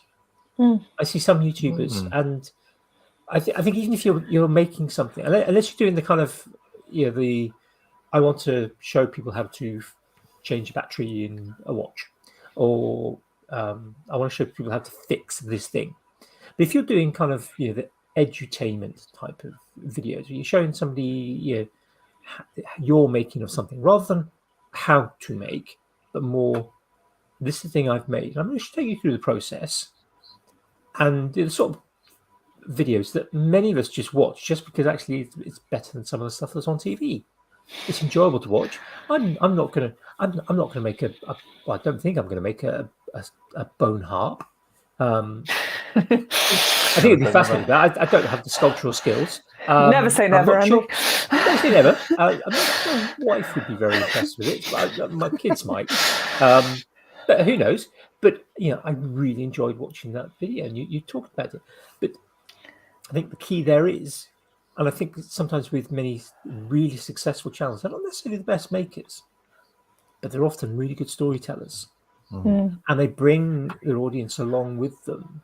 And you want to find out what's happening next year. You want to find out, did that resin in that table set or not? Was it going to be a disaster? Not just based on some kind of clickbaity video thumbnail where they're kind of entitled, where they're kind of going, I $5,000 of resin down the drain type thing. But where kind of you just want to go, I want to watch that. I caught Laura Kampf's premiere this afternoon, and I try to when I can on a Sunday watch sort of Laura Kampf, because she takes you on a journey. She's either taking you on a journey at the moment through kind of taking the story of the house, and kind of what's happening with that. But when she's doing like her sort of builds, they're using the spy cases, the flight case, or not flight cases, but flight-like cases. That sort of we built the spy gear in, and you're kind of going, there's a story to this, and she's taking you on the story of the build, but also there's that element of the story of where they came from and how she got them and what they originally were. I think there's many people who miss out on storytelling when they're trying to produce videos, but I think the really successful people are good at it. I mean, you're asking, like, it's all about, like, time is everyone's most valuable commodity, isn't it? Like, it's that, and you're asking people to give up their time, whether you're asking them to watch a video, read an article, come and do a favor, build something themselves. You are asking for people's time, and sort of, I think stories are the best way to get people to invest in something. Like, you can, if there's a narrative, people will invest themselves in it, and it is worth their time. If it's just, here's a thing, you're kind of like, okay, well, that's a thing. That's fine. Moving on. Yeah. You get something from it if there's a story and a payoff. It's that denouement. It's kind of, I have invested, I have received this back, I feel satisfied. Yeah, and I think that's sort of something you touched on before as well, is that kind of watching something that wasn't particularly good, and it's either that sort of, I didn't enjoy that, or you just completely, it just disappears out of your mind. And I think that's that key. If you're watching something and you go, oh, that's finished, and then click to the next thing, versus getting to the end of something and going, oh, I either did or didn't enjoy that. If you prompted a person to think about what they've just seen, I think that's doing some good, whether it's positive thoughts or negative thoughts. It's better than being just a nothing at the end of it. So in my 20s, I was a filmmaker, and I made a feature film, and it won a bunch of awards, which was very nice.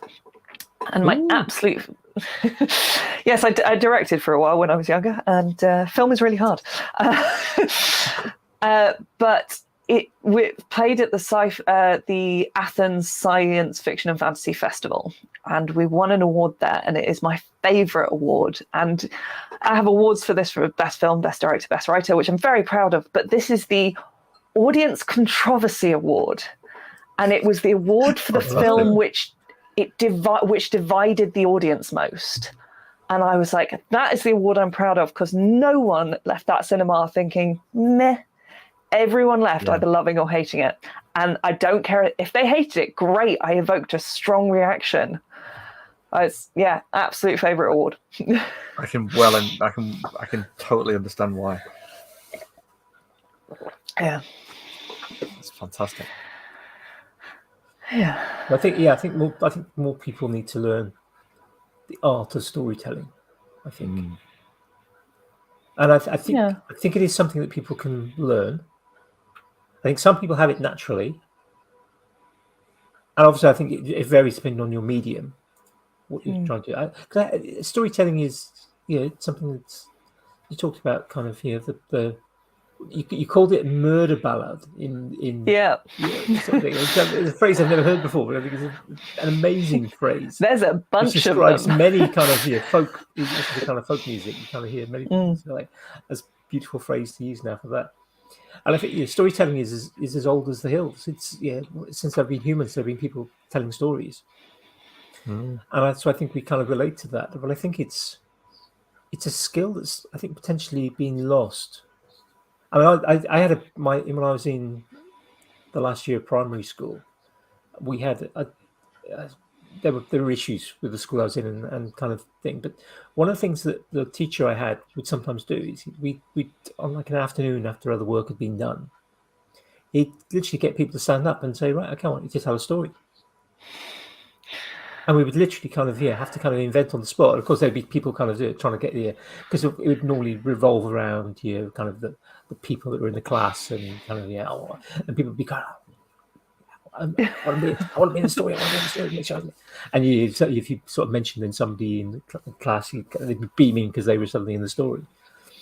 And I didn't really think about it at the time, but actually that's quite a useful thing to have done in a way, because it built kind of confidence for sort of standing up and actually sort of doing out. But it was kind of bringing in that element of creative thinking on the spot and storytelling. And not everyone could do it. Not everyone, a lot of people didn't want to do it. Some people would kind of totally refuse to do it. And the teacher didn't force anyone. But it was, I think, a great thing. Yeah. And some people would never be able to do that, but will be able to write a brilliant story. Yes. And it's sort of there is I don't know if the art of storytelling is dying, or if it's evolving in a way we don't yet understand. So my friend sent me I've dipped my toes into the furrow that is TikTok, which I'm sort of horrified and enjoying in equal measure. But I quite like making little videos because it's the opposite of my day job. It's, quite quick and fast and down and dirty, and there's something quite lovely about it. And my friend sent me a link to a whole TikTok channel the other day that was it was this couple renovating a house, but it was a narrative of how it was basically a horror story over like 20 TikToks. And it was them finding this box in the attic of this house they were renovating, and just sort of the little uncoveries of what was in the box, and then going and finding it, tracking it, trying to track down the original owner of the box from a letter that was in the box, and then being chased by people to the airport. It was huge. It was epic. It was incredible. And it was told over like 30-second TikToks. And it was just like, my brain wouldn't think of doing that. But that is an incredible new mode of storytelling. And I think, TikTok is, for about 90% of it, a mess. And then about 10% of it feels like gold dust. And there are people who are truly making something really incredible out of a wholly new medium. And I sort of am interested to see where people who can do that, where they go and what they end up doing with new technologies. Is kind of fascinating to me. I've generally stayed away from TikTok. Occasionally people share kind of TikToks, and of course you can see one that they shared, but I'm still kind of a little bit reluctant based on the kind of maybe the scaremongering, I don't know, of the kind of you're going to lose all your bank details to the Chinese government or some other sort of hackers. And I think I'm probably not important enough, and there isn't enough money for them to worry about it, and I'm giving away my data all the time anyway on lots of different things. So we've all got a mobile. They're tracking us already. Yeah. You don't even need to have your local GPS on from the tracking, folks. It took me about 3 months before it became a place that didn't stress me out and send me into a panic attack every time I opened the app. And it really, the algorithm on it is very good, but you really have to feed into it. So you have to tell it what you like. You have to follow things. You have to bookmark things. And once it gets the measure of you, it starts suggesting those things. It becomes quite a nice place to exist. Before that, I think I had the app on my phone twice, and I opened it and got so stressed I deleted the app before I finally went, I'm going to try this. I'm going to commit. But there's some people who are, people who go from TV to film or vice versa, or who go from books to film, or people who are storytellers in one medium and then they go to a new one, and it either works or it doesn't. And some people can make that transition, and I think some people can't. And there are people doing things with TikTok that I would never have considered as a way of storytelling. I've thought about it a few times in terms of kind of, again, brain constantly going, kind of, thinking ideas, like thoughts from the tinkerage. Sometimes rather than kind of doing, kind of trying to do a sort of 10 or 15 minute or 20-minute kind of monologue rather than dialogue about something, being able to just produce a 30-second to 2-minute thing, I think would work really nicely with that. And similarly with the kind of sort of tutoring that I'm sort of venturing into, that idea of maybe for me, I mean, teaching for me was always about storytelling, and I would try and actually sort of take students along on a journey. And I'd also kind of, I love the kind of sort of science, history, and things like that. So I kind of try and bring in stories about things. So if I was talking about kind of Isaac Newton, about electric shock. You talk about electric shock, for example. You're talking about electric shock. I'll talk about kind of the times I had electric shocks and things like that. You talk about sort of the damage it would do. Or if you're talking about kind of hot air rising, actually talk about not just the classic kind of a hot air balloon, but talk about things like if you were stuck in an ice cave somewhere. You're stuck out in the middle of something. You could dig yourself an ice cave, and you kind of you actually sort of dig a channel, so you've got this cold sink. So you're actually higher up in the chamber, so that you don't kind of you can be 10-degree difference in temperature, particularly if you have a little candle going or something. And just kind of bringing in those little stories that aren't in textbooks, that aren't just kind of it's just right, okay, just learn this. And relating it to things that they might know about. If you're doing Newton's second law, talking about sort of force equals mass times acceleration, talking about kind of cars and motorbikes, and how a motorbike accelerates so much better, just because it's got the the power to weight ratio is so much better than for a car. And again, I think it's just something that's taking some of those little stories and actually putting them onto TikTok. I think could work for me as a sort of a tutor, but also there's an element of me wanting to. I've started thinking this last week. I finished my marking this last week. That I've been doing exam marking, and I've really sort of been thinking about actually how. By the time I've done, I think I've marked close to 20,000 questions over the last month, and by the time you've done kind of maybe 10,000 of a particular question, or not a particular question, it'd be 1,000 of a particular question. You you start to see patterns of things like this student has been taught by a specialist. This student has not been taught by a specialist, or if they have been taught by a specialist, it's not a very good one. And I think this kind of, for me, no longer being able to be in the classroom, I also want to try and find a way to maybe share some of the stuff that is in my head that might help other people become better physics teachers. How to hack kind of that studying or that understanding of things. I think the stories help solidify stuff in your head. But for me, one of the things, I used to be pretty good at maths, and then I decided to do it for A-level, and that was a big mistake. And because at A-level maths stops making sense. Bits of it, yeah. And like a circle is no longer divided into 360 degrees, it's divided into 52 radons. And I turned around to the teacher, and this is the way my brain works. I always needed to know why. So I could get behind a science concept if I knew why. I could get behind sort of... And so I said to her, could you logically tell me why this is more effective than the other way? And she went, no, this is just how we do it. And I was like, I'm out. I can't. You have to explain to me the reasoning behind this, or I can't process it. And I think that sort of giving that story in that context actually really helps some people in that kind of processing moment where you're just going, this isn't going in. Oh, now I'm going to remember that story about the ice cave, and now I know how this works.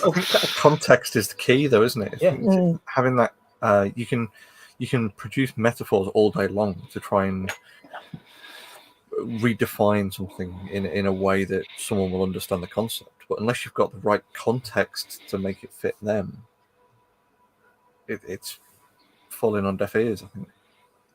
Well, a classic one in physics, you've got Ohm's law, which is often expressed as V equals I times R. Now, strictly speaking, V equals I times R is not Ohm's law, but that's another sort of... Ohm's law can be rearranged to form V equals I times R. V for voltage, R for resistance, I for current. Where that doesn't make sense. Yes. But if you explain to students, well, actually, a lot of the kind of early study of electricity was done in a variety of countries, and you had people like Voltaire and Ampere. They were not English, and the I originally stood for intensity of current, because that's how they described it. And when you say, well, that's how it was, but we just call it current, because actually sometimes it's useful to be lazy. And if you're the right type of lazy, and the I has just stayed around because C was something linguistically efficient. Linguistically efficient. I mean, Andy, you're breeding a bunch of rebels, just saying people should, teenagers need to rebel, and it's good to be lazy. They're going to get anarchy soon. Getting the right sort of laziness. Maybe that was my rebellion as a teacher. You're just like, we're going to call it current, not intensity of current. It's like ISO, isn't it? When you try and explain to someone that ISO is for starters not using English, but is more likely to resemble the International Standards Organization, but not. It's that kind of like. Yeah. It's like DNA, the National Dyslexics Association.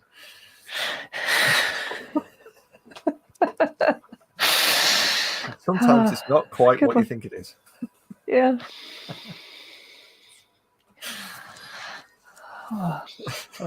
We should. Yeah. I might get on TikTok at some point. I think I definitely say invest some serious time in it before you decide to put yourself on TikTok. There is definitely a kind of building how you want TikTok to look for you before you want to start putting things out. I think there is that other worry, the time sink, that it could be just in terms of. That is why I've not gone watching near it. more stuff. It is easy. Yeah. I'm not less productive. I'm slightly less. But I think there's also, I really like it because for me, the purpose of putting videos out, and I think I'd really struggle with YouTube, which is why I only occasionally put things on YouTube, because years of an editor have taught me that things must be perfect. And so to put out a YouTube video for me just is so hard. It has got to be spot on. It's so much. So it just never happens. I've actually got quite a few not quite finished YouTube videos that never made it to YouTube. And TikTok, I get like 100 views on things. I don't get like the TikTok views that get you money or the TikTok views that people care about, but that's not why I'm doing it. And I think if you can make it work for you in a way that's not, I want the view count and I want to earn money from the TikTok Creators Fund. I think if people who go in with that, I think is probably soul destroying. But I think if you're just doing it because you have a nice idea and you want to put out little tidbits, then I think it's quite fun. I think for me, Instagram, a few years ago, I mean, people joke about the fact that, oh, look, Andy P's already liked these posts. Yeah, they came out 30 seconds ago, but he's already liked it. Because I was spending a lot of time. Didn't you? Yeah, I did quite a few times, I did. But there's some days where I only ever, I post every day. I've got the daily drawing. I'll check and always respond to any comments that I get. But I may look at only one or two other people's lately. And I've got over the guilt, because I was at one point feeling quite guilty about the fact that I wasn't actually completing Instagram every day. And I think for me, at the moment, Instagram, I know there are channels that I want to see, and sometimes they're not shown to me, for whatever reason. And there's kind of there's a bit of me almost wants to kind of I'm just going to write down 30 accounts that I want to follow of people that are either producing amazing things that I really like or they're close friend, wipe everything out and then just rejoin to those kind of 30 so that I can complete it in a sensible amount of time and have that sense of satisfaction rather than kind of, because I have participated in the thing, often find on Facebook, to make a group. Somebody will go, right, let's post their Instagram accounts and follow everyone else. And I've taken advantage of that. I've got followers that from that means, but I've also followed other people. And I think almost I need to kind of maybe not follow some of those people because I just skip over them when they appear. I've become a big fan of the mute button because you can follow people and still be a proud member of Follow Back and then mute their feed. Yeah. And it's not that, I don't like stuff that's producing, but there is so much stuff. Yeah. So and you just have to go, I really want to see these 10 people and I'm going to mute everyone else. So I can still go to their accounts. I can still find them. I can still chat to them, but I'm not having that scroll of like an hour to try and get through everyone that's there and still not seeing everything. So yeah, I've become a big, because it's the nice, it feels like social media etiquette, doesn't it? If someone follows you, you follow them back. It's like you should follow them back. I don't always. There are times when I haven't. If it's a personal account, I won't. When it's just like Joe blogs off the street and his holiday photos, I don't tend to follow them. Yeah. When it's a maker who I might run into at some point, I'm like, I should follow it back. Yeah. But. So it's etiquette, isn't it? But then you do get overwhelmed and you do have to limit it somehow. I got a new phone the other day, and before I transferred my SIM card over, I went through my contacts, and I deleted everyone who I don't speak to or don't know who they are. And I've got contacts in there that are 20 years old from when I sort of first had a phone. And it's just they've gone through SIM card and SIM card. And I'm like, I haven't spoken to this. And people were like, I don't know who you are. And so I was clicking on kind of the WhatsApp link, going through, looking at the photo, going, nope, still don't know who you are. It's very liberating. I can well imagine. It's when you're then in a group and you kind of go, why half my WhatsApp folk now no longer got their name on? It's just. But half of them, I'm in some groups. I don't save everyone whose groups I'm in. I'm like, if I'm not going to chat to you independently of the group, I'm not saving your number. So I have quite a few of those groups already. Yeah, that's the marker, isn't it? Is when you end up chatting to them individually, that's when it's okay to then save them on your phone. That's when they're your friend, not just a friend of a friend. Yes. I've had it recently with, when you go through and just check to see if any other new people that are in your contacts have suddenly got WhatsApp now, or like when you're trying to add people to a group and it just it comes up with a big list of other people, and then there's people whose WhatsApp name has come up and it hasn't matched what I've got them in as a contact, and I think, well, hang on a minute, I put this person in as a contact 10, 15 or more years ago, and it's transferred through a Google account and through like from old Windows phones back in the day, and it's sort of coming along and along and along. And they've obviously got rid of that phone and that number 10 years ago, but it's still there as a contact. So I've it's in another part of the world with a completely and utterly different human being at the end of it. I've still got the context, Dave. Yeah, you might want to get rid of a few of those. Because I've just accumulated so many of these things over the years. It's one of those, like, it's an active decision to say, right, I'm going to sit down for 2 hours and go through this one job and do that. It wasn't equipped.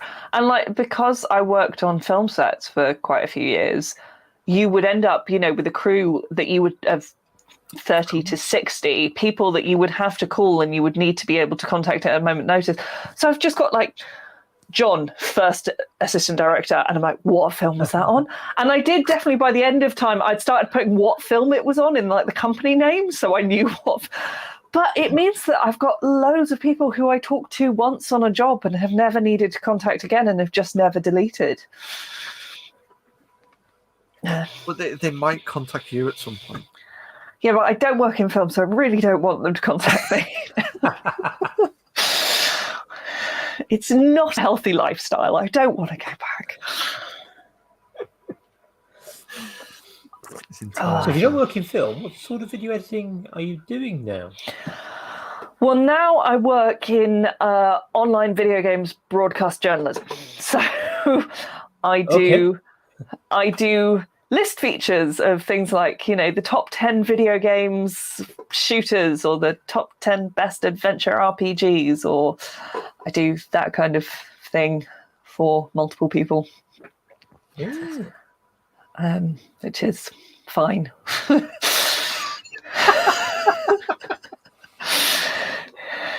Thinking about a lot of job satisfaction there. And I think a lot of people who are makers have this, and I was talking about shiny new project syndrome with someone the other day, where I worked I worked in film for a long time, and then towards the end of my film career, I was editing feature films, and then I moved to Bristol and sort of started working in corporate, and then worked in video games and journalism. And there is nothing anyone can throw at me as an editor in that line of work that is in any way challenging now.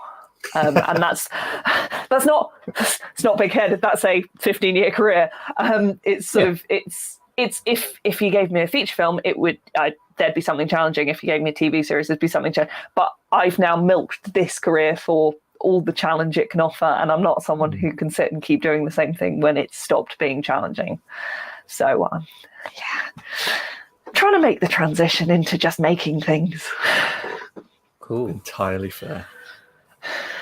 But video editing pays really well. Yeah, there's always that kind of sort of there's that always that little carrot, isn't there? Of the And it paycheck. funds the making. It funds the fun. Yeah, it's the yeah. problem. The last couple of years, it's been funding the fun, and it's now kind of that can I fund the fun through the fun? Yeah. Yeah, trying to find that balance for someone to continue just paying you the wage, and you're not actually doing the work anymore. I've not kind of reached that. I don't need them to pay me. People can pay me to make things. That's fine. Well, yeah, but it's that kind of like, you know, if they can continue just paying you for a little bit while you kind of get established, then you know it's like Fight Club, isn't it? Where, you know, it kind of, you know, gains the wage to do the other projects. Yeah, it's about that. It's a balancing act. It's getting a... Yeah. So we did have a would you comment earlier actually in the chat about the pattern. Is it going to be released soon? From Redsmith. It's really hard. It's really hard because I think as well, because I made it in such a flurry, I didn't pattern it as well as I patterned the dragon. So I was like, great, I can make a pattern. What I didn't realize was how many changes I made to the pattern on the fly in the 4 days as I was constructing it. So it is nothing like the pattern. And yeah, it is still an ongoing project. I am, you know, I have a makerspace down the road, and we've been chatting about doing some like vacuum forming some like plastic shapes to create the structure of it, and kind of doing some bits and bobs like that, and kind of doing a laser cut like wood base for the internal structure, and then just trying to work out how something with quite a lot of moving elements and quite a lot of complex shapes can be easily produced on a less bespoke scale. There's a lot of, I just like making things. If someone else could do the product design, that would be great. I just want to make weird things. I make bone harps and dragons that sit on your shoulder. I don't actually, you know, sort of kits and are great. The book behind you. And the book that's on that side. Kits are great, and I would really love to make some because it would be a really nice way to make money from the cool things I make. But I do get bored as soon as I've done a thing, and I think the kind of the product design element of something is, if you're highly creative and you always want to be making something new, it's really hard to sort of push yourself to do that. So it is in progress. It is still happening. It's just going to take me a bit longer. You kind of need an intern. Yeah. Who will kind of do the documentation for you. Yeah. Yeah. And it's sort of like the easiest way to do it and to work it out would be to take apart the dragon. I'm definitely hearing you need a second dragon. Yeah, I think I definitely, a 30-second dragon at this point. But yeah, it's the easiest way to do it would be to destroy that. And it's a big part of me that doesn't want to do that. Rightly so, I would say. Yeah. Yeah, it's the sort of that backwards engineering is harder than kind of taking something apart and working it out from there. So yeah, still a work in progress, but it is happening. I was hoping he'd I was hoping he'd forgotten and I could just come back in a year and go, yeah, I made it. So I was going to ask, you know, if you went if you go full-time maker, are you thinking kind of, and this could of course be a combination of things, you know, kind of doing custom pieces for people, kits and plans, producing videos, and obviously, that's a monetizable thing, you know, the whole kind of, because you stream on Twitch. I did stream on Twitch. I started just before the pandemic with a friend of mine who was already a streamer. And actually what I found was it was a lot easier when I was streaming with someone else. And I didn't really realize until I made Moko how much streaming had kind of been holding back my making because of the admin of it all. You are managing a stream, you are interacting with people, which I love. I love my community, I love chatting to them. But there is one eye on the laptop, talking back to people, working out what the questions are, making sure all the tech is working. I could never get into that flow state of, oh, I've made something great. And I found that level of interaction actually quite exhausting. So I would make for a couple of hours while streaming, get to the end of it, and not continue making. I'd just crash, and then I'd come back to the next stream and go, oh, I haven't made any progress on this make. It's actually not where I want it to be now. So yeah, if I got big enough that someone else would manage the stream, great. But yeah, doing the kind of I have my setup. If there's anyone watching who used to watch my Twitch streams, they've seen a picture of my setup, which is ridiculous, but it's part of me that is still a filmmaker, and so when a shiny piece of kit goes on sale, I have to buy it. And last year I helped crowdfund a piece of kit called the Marble Orbit, and it is above me, and it is a huge double-armed thing that rotates and has a camera on it. It is such overkill for what I use it for, but it means you can do time lapses around product shots and things. So there's some really lovely things about it. But what it means for me is that I can put 2 cameras on something I'm working on, have them running the full time, and not have them interrupt the fact that I'm making. And there's not even a tripod. I can walk around my desk. There are just cameras floating from the ceiling, and that sort of means I can just film things while I'm making. I don't have to think about it. And then at the end I go, oh, I've got 8 hours footage. I'll do a time lapse on TikTok. So yeah, so less of the streaming. I love the Ko-fi and Patreon model. I love the idea that artists can have patrons again, and people can just go, I like your work, I'd like to support you, and if you give me bonuses, that's wonderful. I really like that model. And I think it's really beneficial for artists. So yes, but kits would be fun, but I don't know how many of my design product skills will actually work. There's I've done a couple of things. I've done a template. There's a TARDIS template on my Ko-fi, which is free to access if anyone wants to make their own TARDIS. Fully functioning? I mean, mine has a light in it that properly does this as flashes, and the door opens. It's not bigger on the inside. I did struggle with that bit. But you could put mirrors or something. You could put screens inside and make it look bigger if you really wanted to. Does it travel through space and time, or? I mean, it has moved around our house a couple of times. Close enough. By itself? I've never. My husband has a habit of putting things in surprising places to make me laugh, so I don't see the movement. So yes, sometimes. Kits would be fun. I'm currently working on. I'm casting. I've delved into the world of casting, so I've got an army of 10 of these now, which is fun. So the idea of being able to make something bespoke and then make a bunch of them that you can sell, casting makes that not as arduous as it could be. So that's something. No, the big thing.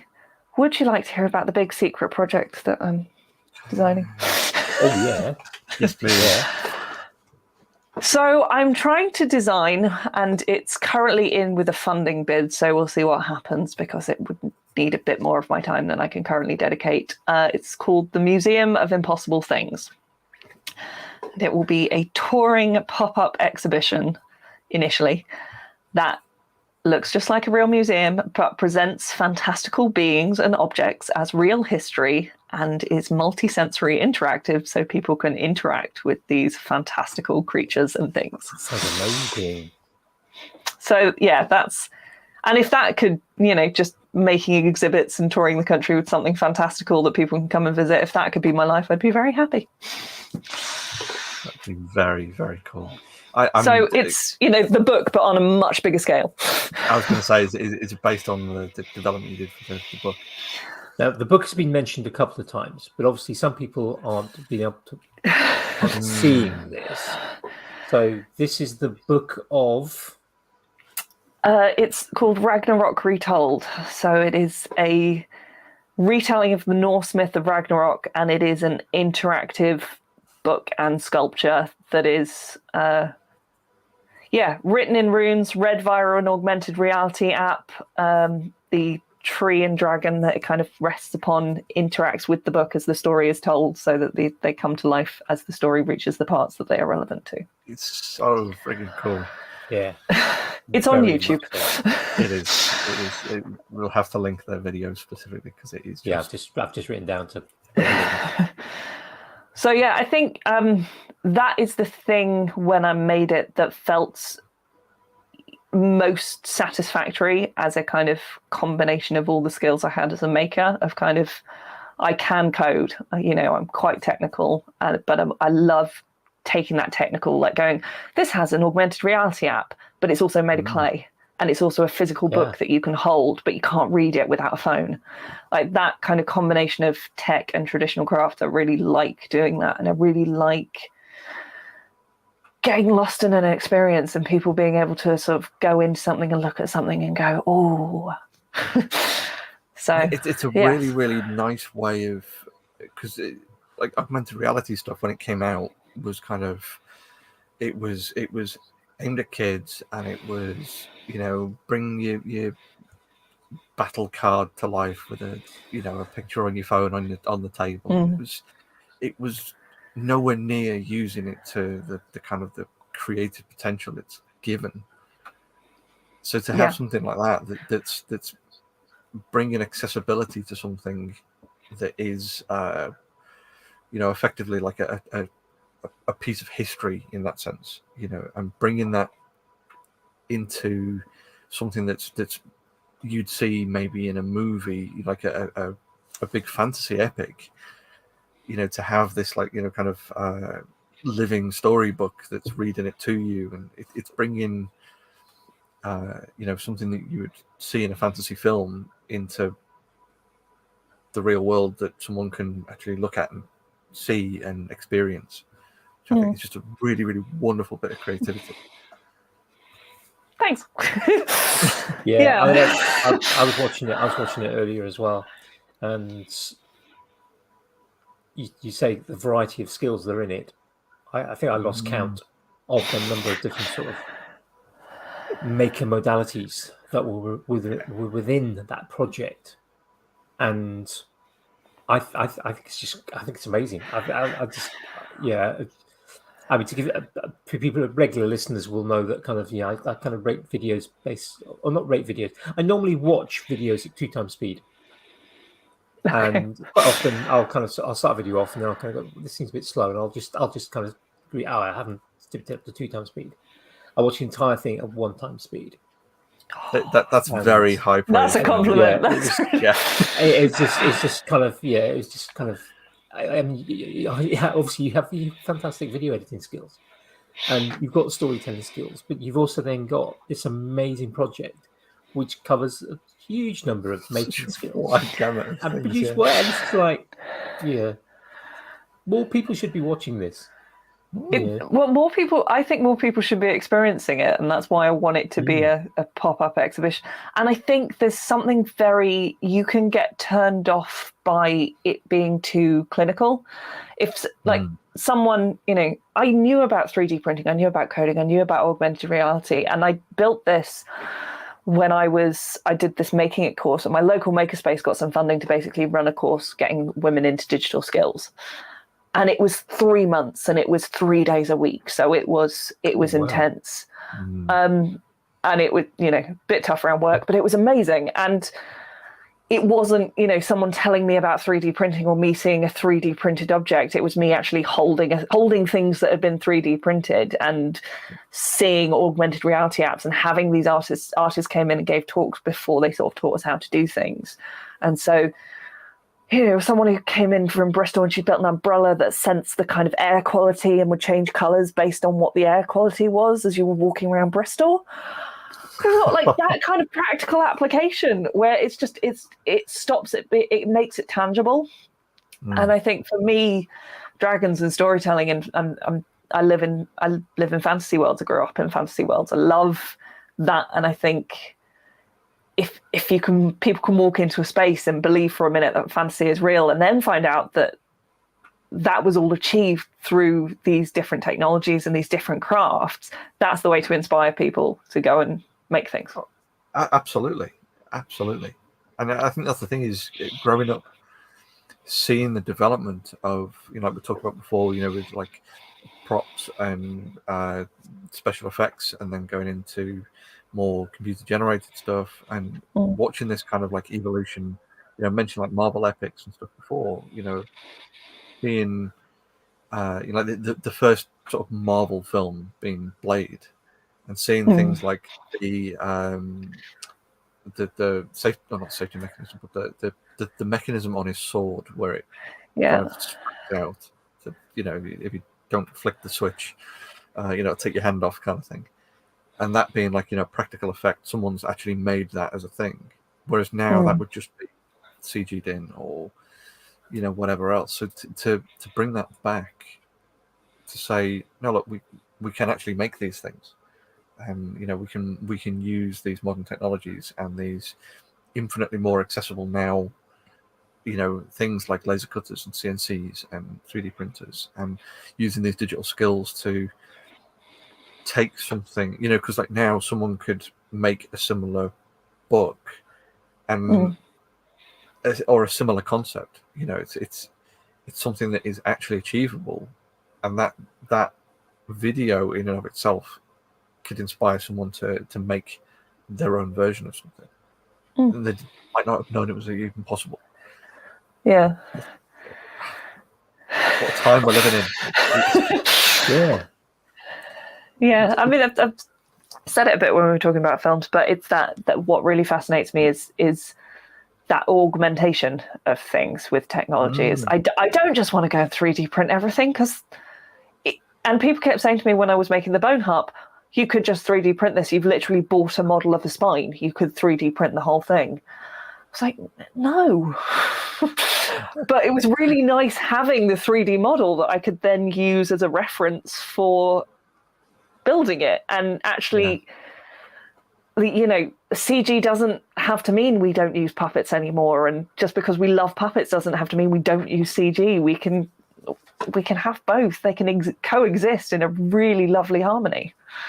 Absolutely. We can create better things if we put them together. Better stories. I think it comes back down to that, the storytelling and knowing how to tell a story using the different mechanisms that are available to us, and how they might work well together. I think there's an element of sort of, that's where kind of perhaps an element of genius, I don't know if that's quite the right word, can prop into kind of, if you get the right person who has knowledge of different things, and they can bring them together and just produce something that just is so much more magical.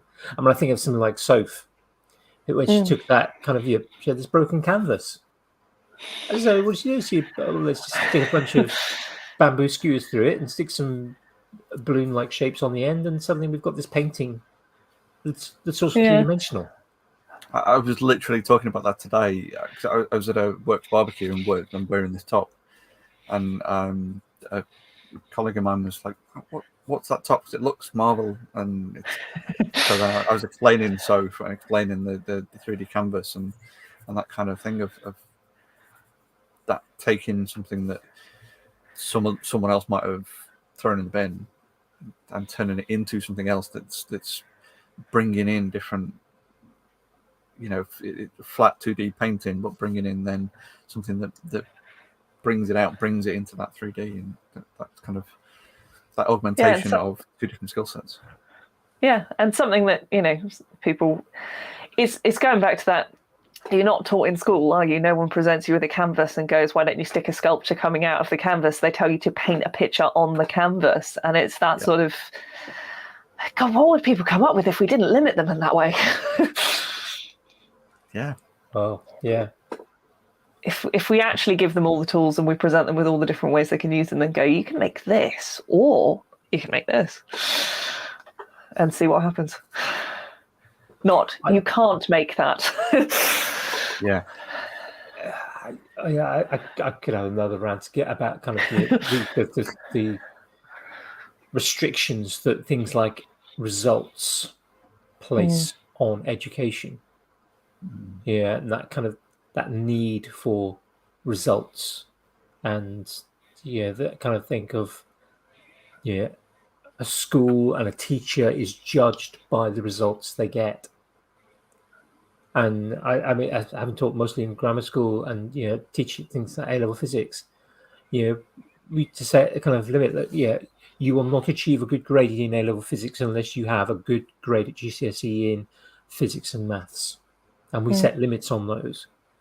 And yes, we would get, even with those limits, we'd still get a range of results, because that would still it wouldn't be that you must only have, using the modern or the current grading system, you can only get on if you got a 9. We used to take a kind of range, and we'd get a range of results out of that. We'd get some students, you get some students who never do any work, and they would get a U, and but then you get A, B, C, D, E. You get a range. But like having grammar school, most of it was A's and B's, and we'd get at least 50% A's and B's, and that was kind of expected. But as a kind of somebody who wants people to do kind of physics and get to know that actually physics isn't just for those students who've got the best grades, I was always kind of not torn, because I also had that responsibility as a head of department, but that kind of guilt almost, that kind of there were students who maybe could have got a D or an E, and it wouldn't be something that maybe would get them into university without doing a foundation course, but actually it's still a great achievement. But they were almost cut out of that, and the same for every other subject as well. Because they weren't expected to get one of the better grades. And there are the people who perform terribly in exams or aren't good at writing but have all the knowledge in their head. And oh, totally, and they are, for want of a better phrase, screwed by the system, because the nature of the system is, and likewise you also get the opposite. You get people who have great exam results because they are able to cram everything in and then regurgitate it, but they don't necessarily understand it. And there is an argument that says, well, if you understand something, you will be able to kind of answer it. But there's also, particularly the way a lot of exams are structured, if you've got a good memory, if you've got a good working memory, if you've got the ability to sort of take something in and short term then spit it back out again, you don't necessarily have to have good understanding or great understanding to actually get really good exam results. And it's that flawed system. But I think you're right. We don't perhaps necessarily give all young people, and actually we could say adults as well, a knowledge and understanding of all the possible tools that are available to them, and what they can do. I was like, your the video editing that you do now.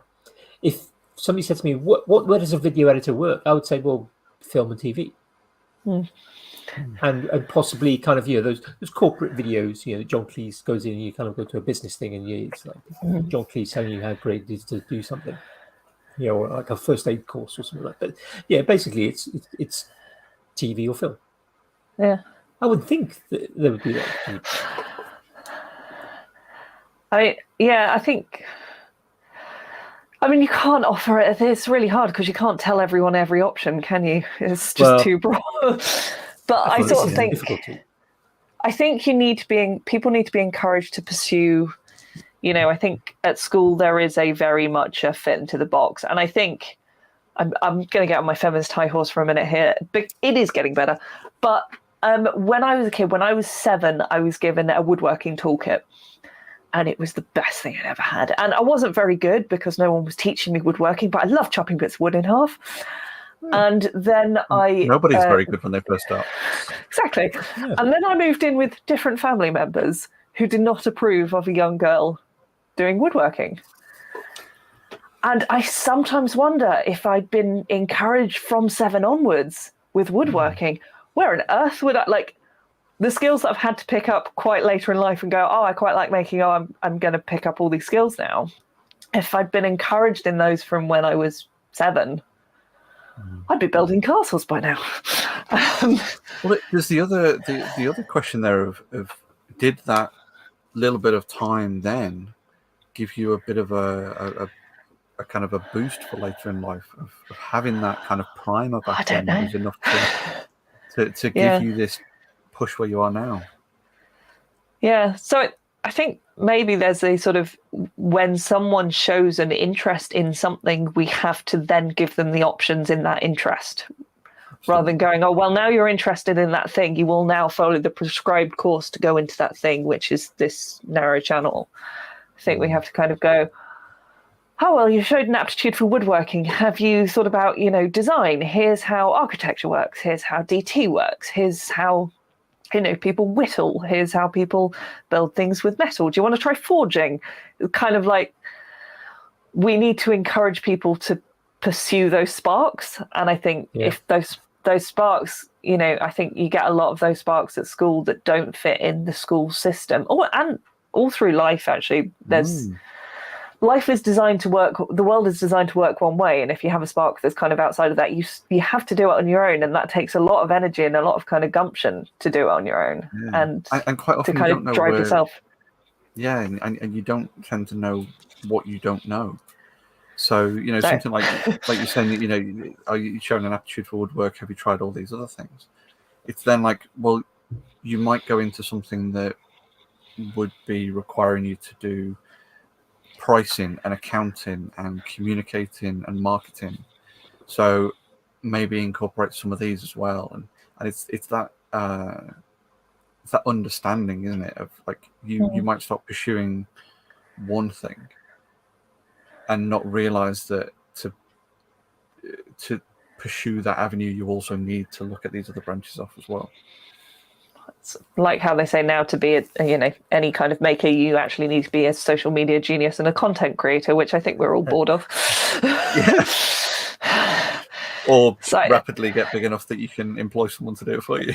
Yeah, none of us thought we would have to be good at social media or content creators when we started doing the things we love doing. I don't think it wasn't the plan. Quite often social media is driving us all crazy at the same time. Yeah, it's. I think it also puts up barriers in many different ways. I've got stacks of projects and things that haven't happened because I still kind of have this idea that I'll make a good video. But if I do it, if I do this thing, it's a one shot, because either I've got to kind of it's a repair, or it's something that I can't afford to buy another of. And I kind of think, but it would make a good video. But I've not been in, for various reasons, sort of time, willingness, logistics, all sorts of things. Not really want to make a video. But this thing would make a great video. I bought a new calculator a couple of weeks ago. It's still in the box. Look. Still not taking the box. Yeah, because take it out of the box. Take it out of the box. It's quite a good video.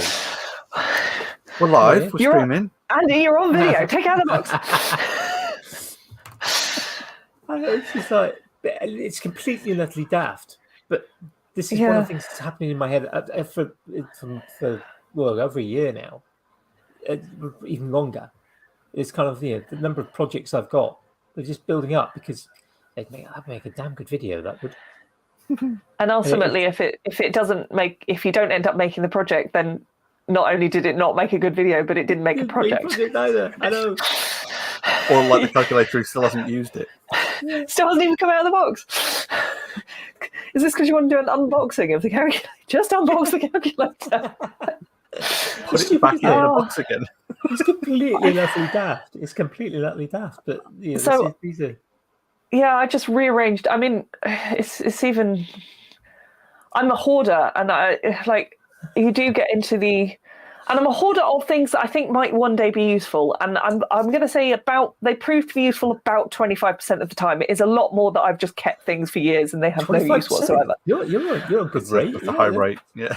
I use a lot. I used little yogurt pots to build test automata at one point. I'm really good at like building stuff out of junk.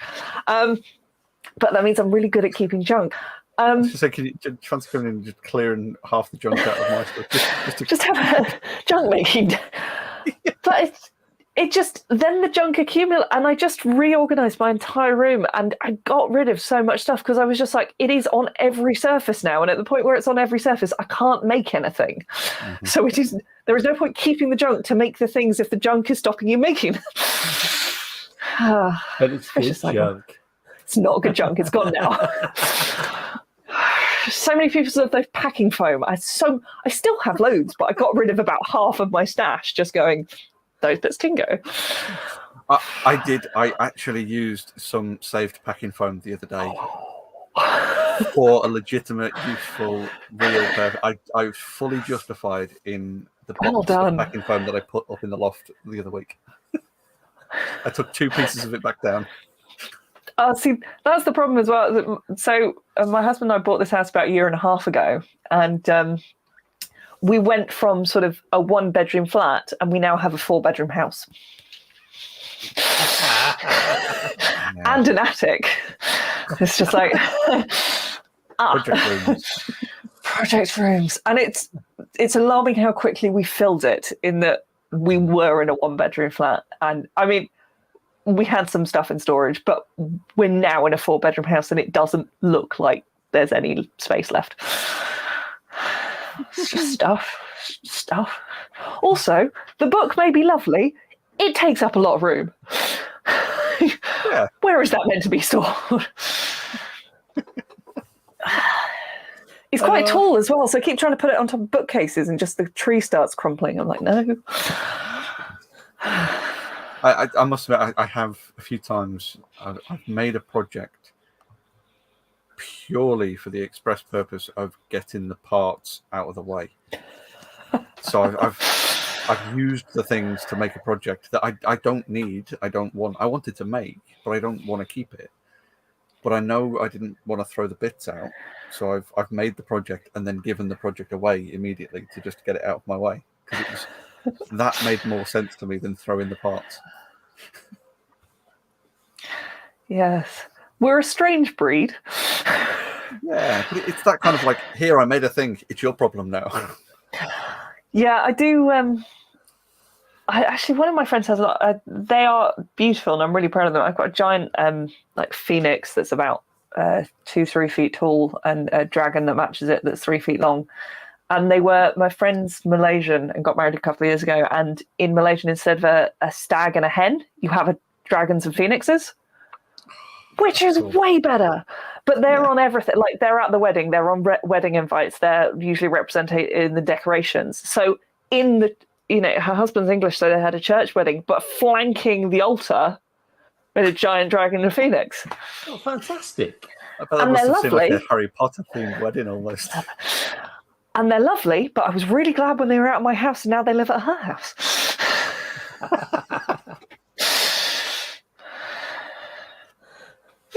Amazing. Every so often for birthdays, I'm like, can I make you something? And people are like, I've got enough stuff. And I'm like, but can I make you something? I've got things I want to get rid of. Got some bubble wrap that could be the base for a paper mache sculpture. I'm sure I can do something. So I used to live in Bristol as well. Excellent. I was there for about 12 months. And when I first moved down there, not long after I moved in, we had a Halloween party. And it was us. So I unboxed a load of crap that I'd brought down from the northwest of England, and the logical thing for me to do at that point was to wrap myself in bubble wrap and packing tape and be a very weird abstract Pac-Man. Sure. So I hung a stainless steel walk around my neck and basically just kind of waved it around, just going waka waka, as this weird Pac-Man. Oh, so it wasn't just a Pac-Man; it was a pun Pac-Man. It was a pun Pac-Man. That's beautiful. It was glorious because it was just higgledy-piggledy bits of bubble wrap just taped to me, and nobody could figure out what the hell was going on until I just went waka waka, and then it all kind of fell into place. Oh, And those are the best a few ones. times I just got pushed, get out kind of thing. It's perfect for that. Because last year was our first Halloween, and we were sort of waiting to see, we live in quite a residential area. It's kind of, old council houses. They all look identical. And we were just sort of waiting to see, how big does the street go? Because we saw for, football, how big the street goes. That was quite insane. They don't go quite as big for the women's football, but you can still tell it's going on. The cheering is quite insane. And we were just like, how big can we go for Halloween? How much can I make? And we had, I would say, about 150 trick-or-treaters. Nice. And we were like, okay, so we can go all out and it's fine.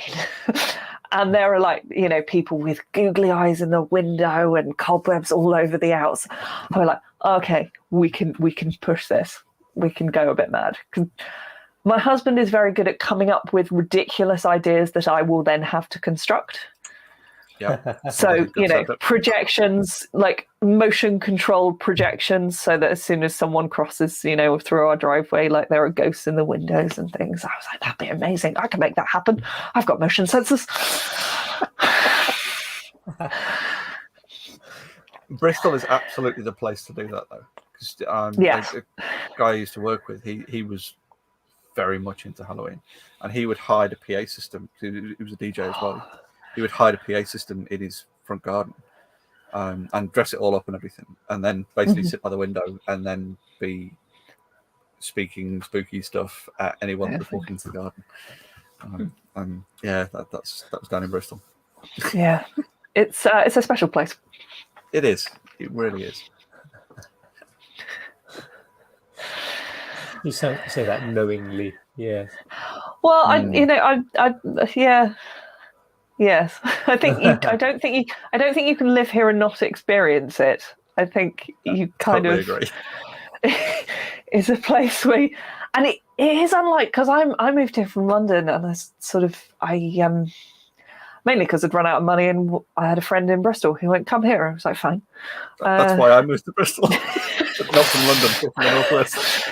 Yeah, people just go, "Come to Bristol," and you're like, "All right, fine, I'll give it a try." And there is, as soon as you come into Bristol, there's just a different vibe. It's like everyone's on holiday and just living their best life. I was like, is something going on? No, it's just how it is. Okay, fine. What? And I've been here, 13 years now, which is the longest I've lived anywhere. So I'm very happy in mad Bristol. We must have moved to Bristol around the same time, though. Okay, yeah. Because I moved out of Bristol about 12 years ago, and I was there for about 12 months. It may have crossed paths. Quite possibly. It's big, but it's not that big. Yeah, I mean, once you've been, if you've drank at the Crown and been through St Nick's Market, yeah, that pretty much covers it. So my husband is Bristol born and bred. Well, he lived just outside of Bristol, but he's lived within a 30-mile radius for his entire life. And so we drive through Bristol, and he goes, "I used to live there. I dated a girl who was there. I went to a pub." It's just like, stop. You've been everywhere. We know. It's fine. The Bristol favourite, Reggiani's. You haven't lived if you haven't been to Reggiani's. that exactly that, because I used to live on the road that Reggiani's is off. Mm-hmm. So that was I just wandered down there for snacks or for lunch or stuff like that. Okay. And it's I'm aware of this, but for the benefit of our listeners who don't live in Bristol, perhaps live abroad, as we do have obviously listeners in various countries. An Indian-run mart that sells everything. If you take And- the kind of the Indian corner shop style of things, of like finding weird and wonderful stuff you didn't know existed, and then scale And that make up it to a IKEA. warehouse. Yeah. You'll go there thinking, I want some snacks, and you'll come away with some recycled glassware and a paddling pool. Yeah. I'm doing a little build based off a video game character for my friend's son's birthday, and I was like, I need to get the right size plastic jar for this, and she was like, Ranjani's. It's Echo's just trying to talk in there as well. It seems to think she's involved. But yeah, I was like, I need the right size jar. She was like, Ranjani's. I was like, yeah, Ranjani's. They'll have a snack in the right jar, and I can just purloin. I've sent a couple of other maker friends to there when they've sort of been near Bristol, and I was like, right, here's the address, go here, thank me later. Yeah, if you're a maker in Bristol, it's Ranjani's and the scrap store. I missed the scrap store. Oh, so the scrap store is technically the children's scrap store, but don't let that put you off. So the scrap store is, they basically, anytime any big company is throwing out rubber bands or that foam packing material or plastic odds and ends or, like greebles, just anything, or paint of any type, or they take it and then you can buy it. Oh, that's I love scrap stores. We haven't got any. We haven't got one down here at all. And we haven't. Maker spaces are pretty slim down here as well. But the idea of a scrap store. When I lived in Plymouth, there was a small one. And Plymouth. I feel like sort of South Coast, sort of Plymouth, Brighton. I've never seen a scrap store in Brighton, but I feel like Brighton would have a scrap store. It feels like the kind of place would have it. would have those I have things. a feeling they do. Yeah. Or did. It's just got that vibe. Yeah. But there's also, which will be since you lived here, Jamie, it was Craft and More or Art and More opened, which actually Soph was at a couple of weeks ago, and she posted a picture of it, and I was like, "That's Craft and More, I know." And it's not a warehouse, but it is 4-5 floors of craft supplies. Oh. And, you start on the ground floor and it's, quite traditional. It's got the calligraphy and the paints and the stamps and the nice things. And then you go up and they've got all the graffiti spray paint cans and, molds. And then the next floor is like fabrics and wools and strings and wire. And the top floor's got like floral arrangement things and weird glass bits and just I can't go there without buying something. And I went there once and I came back with a whole load of like stamping inks, and I got home and I was like, I don't own any stamps, and I've just bought like £25 worth of stamping because they were so pretty, and I just came home with them. I was like, I don't own any stamps. Okay.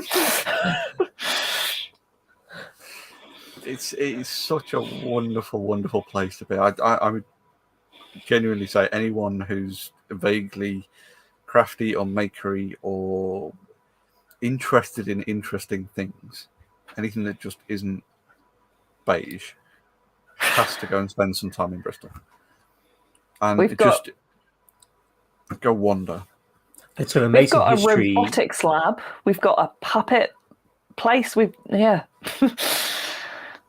Andy. It's got this amazing history and heritage, and it's got an amazing engineering heritage as well. Mm-hmm. The amount of sort of, somebody correct me if I'm wrong, but I'm pretty sure Concorde was built in Bristol. Yes, you can now have dinners in the hangar. They hold very fancy events there. Yeah, Rolls Royce is still there. When I was the MOD is still up here. Yeah. Yes. We've got friends who live in Bristol, and my friend works for a robotics company. Has worked for a couple of different robotics companies. One of the robots worked on was like essentially a snake. So no wheels, no kind of mechanism, no kind of means of transfer along other than kind of pressure is applied from one end, almost like a hose being pushed out.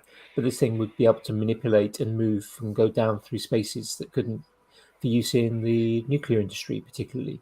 Oh, amazing. So it could go and retrieve, and of course, then you've also got to make it essentially radiation proof.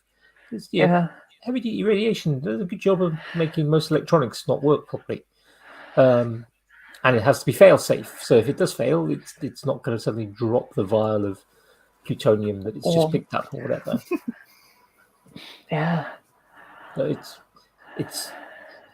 I haven't lived there, but I have visited a few times. It's a place that I certainly enjoyed, and I'd like to spend a bit more time there, perhaps at some point. Well, I'm overdue a visit. Let me know. Yeah. And if you visit at Bristol, the sort of science hands-on centre. Yeah, at Bristol's great. We've got a brand new thing which I'm so excited about. It's called Wake the Tiger. If you are in any way interested in immersive experiences, this is something else. It's opening in about a week, and I've been following them for months. But it's the guys who designed Boomtown, the festival, have designed an interactive, immersive world that you can walk around for an hour. Ooh. Cool. And it looks like something out of Alice in Wonderland on speed. I can't. I can believe that. It is, but yeah, that's opening. That's permanent, like a permanent space, and that's opening next week, and that looks phenomenal. Their Instagram feed is just mind blowing. Perhaps you could tell me a link to that later. Yeah. I'll send you Wake the Tiger. Yeah. That sounds a bit like a kind of an attention grabber. So it might be time to sort of start thinking about things that are grabbing our attention. So I'll give you that one for free. And anything else grabbing your attention? We just finished watching. I'm going to go into storytelling. Just finished watching the Lazarus Project, which has been on Sky and is on Now TV. And is a really fun, intriguing, well-told take on kind of time travel. And a group, the Lazarus Project, have found a way. There's a wormhole, which means they can reset time and go back to that point in time, but only within a year.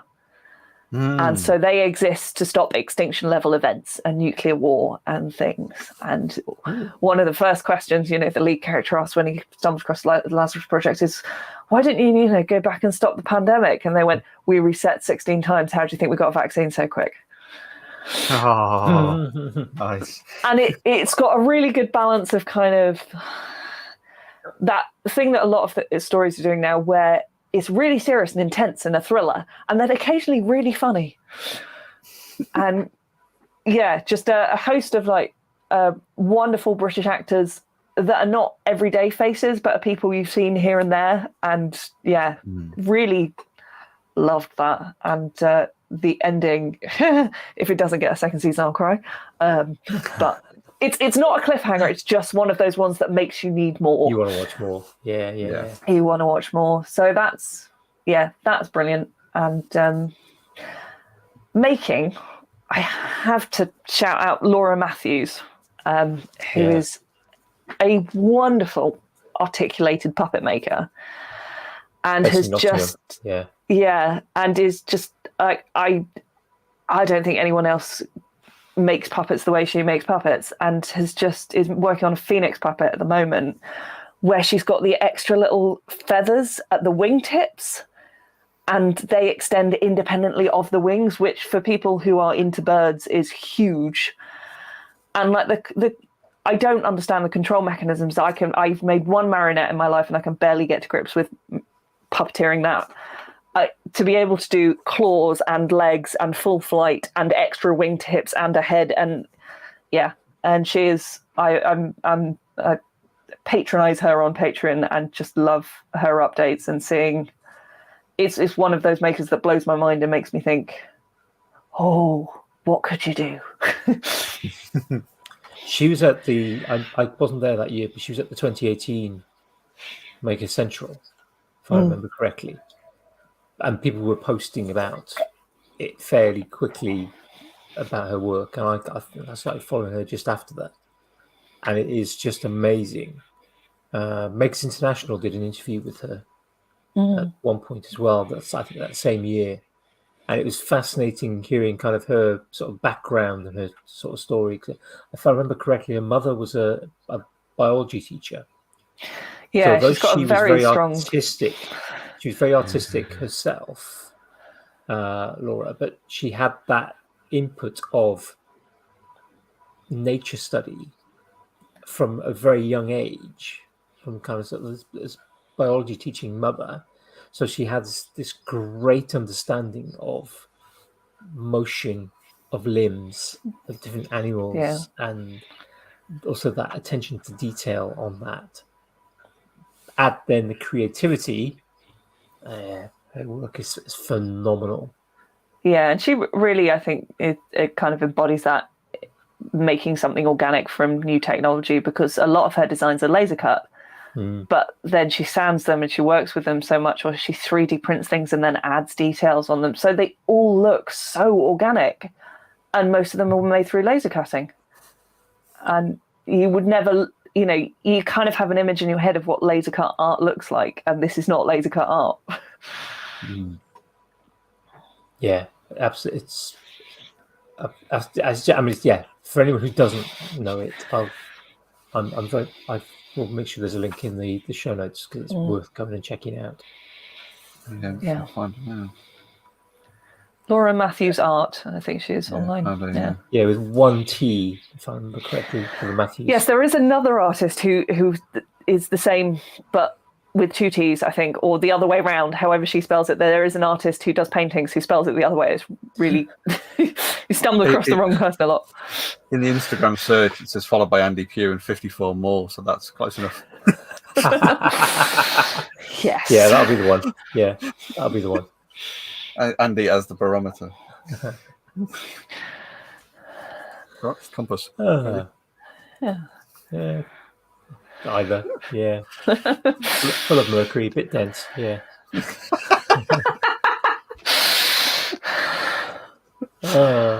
Any other ones, Becky? Or is that any other attention grabbers? Three good ones there.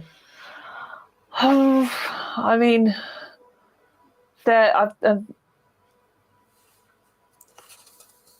no, I will say my attention over the last 2 weeks has been grabbed by the fact that it's been hot, and that's been the abiding thought. Yeah. So my attention has been maintained by aircon. Yeah. It's the staying cool and keeping the hay fever at bay have been my abiding thoughts for the past 2 weeks. Yeah, I struggled with the keeping cool this week. I think most people did. Jamie, what about you? What's been grabbing your attention? Today has been this Works barbecue. It's been a really nice day out, because I've spent so long not being around people that it was a kind of an adjustment to get back to being around people again. So that was nice.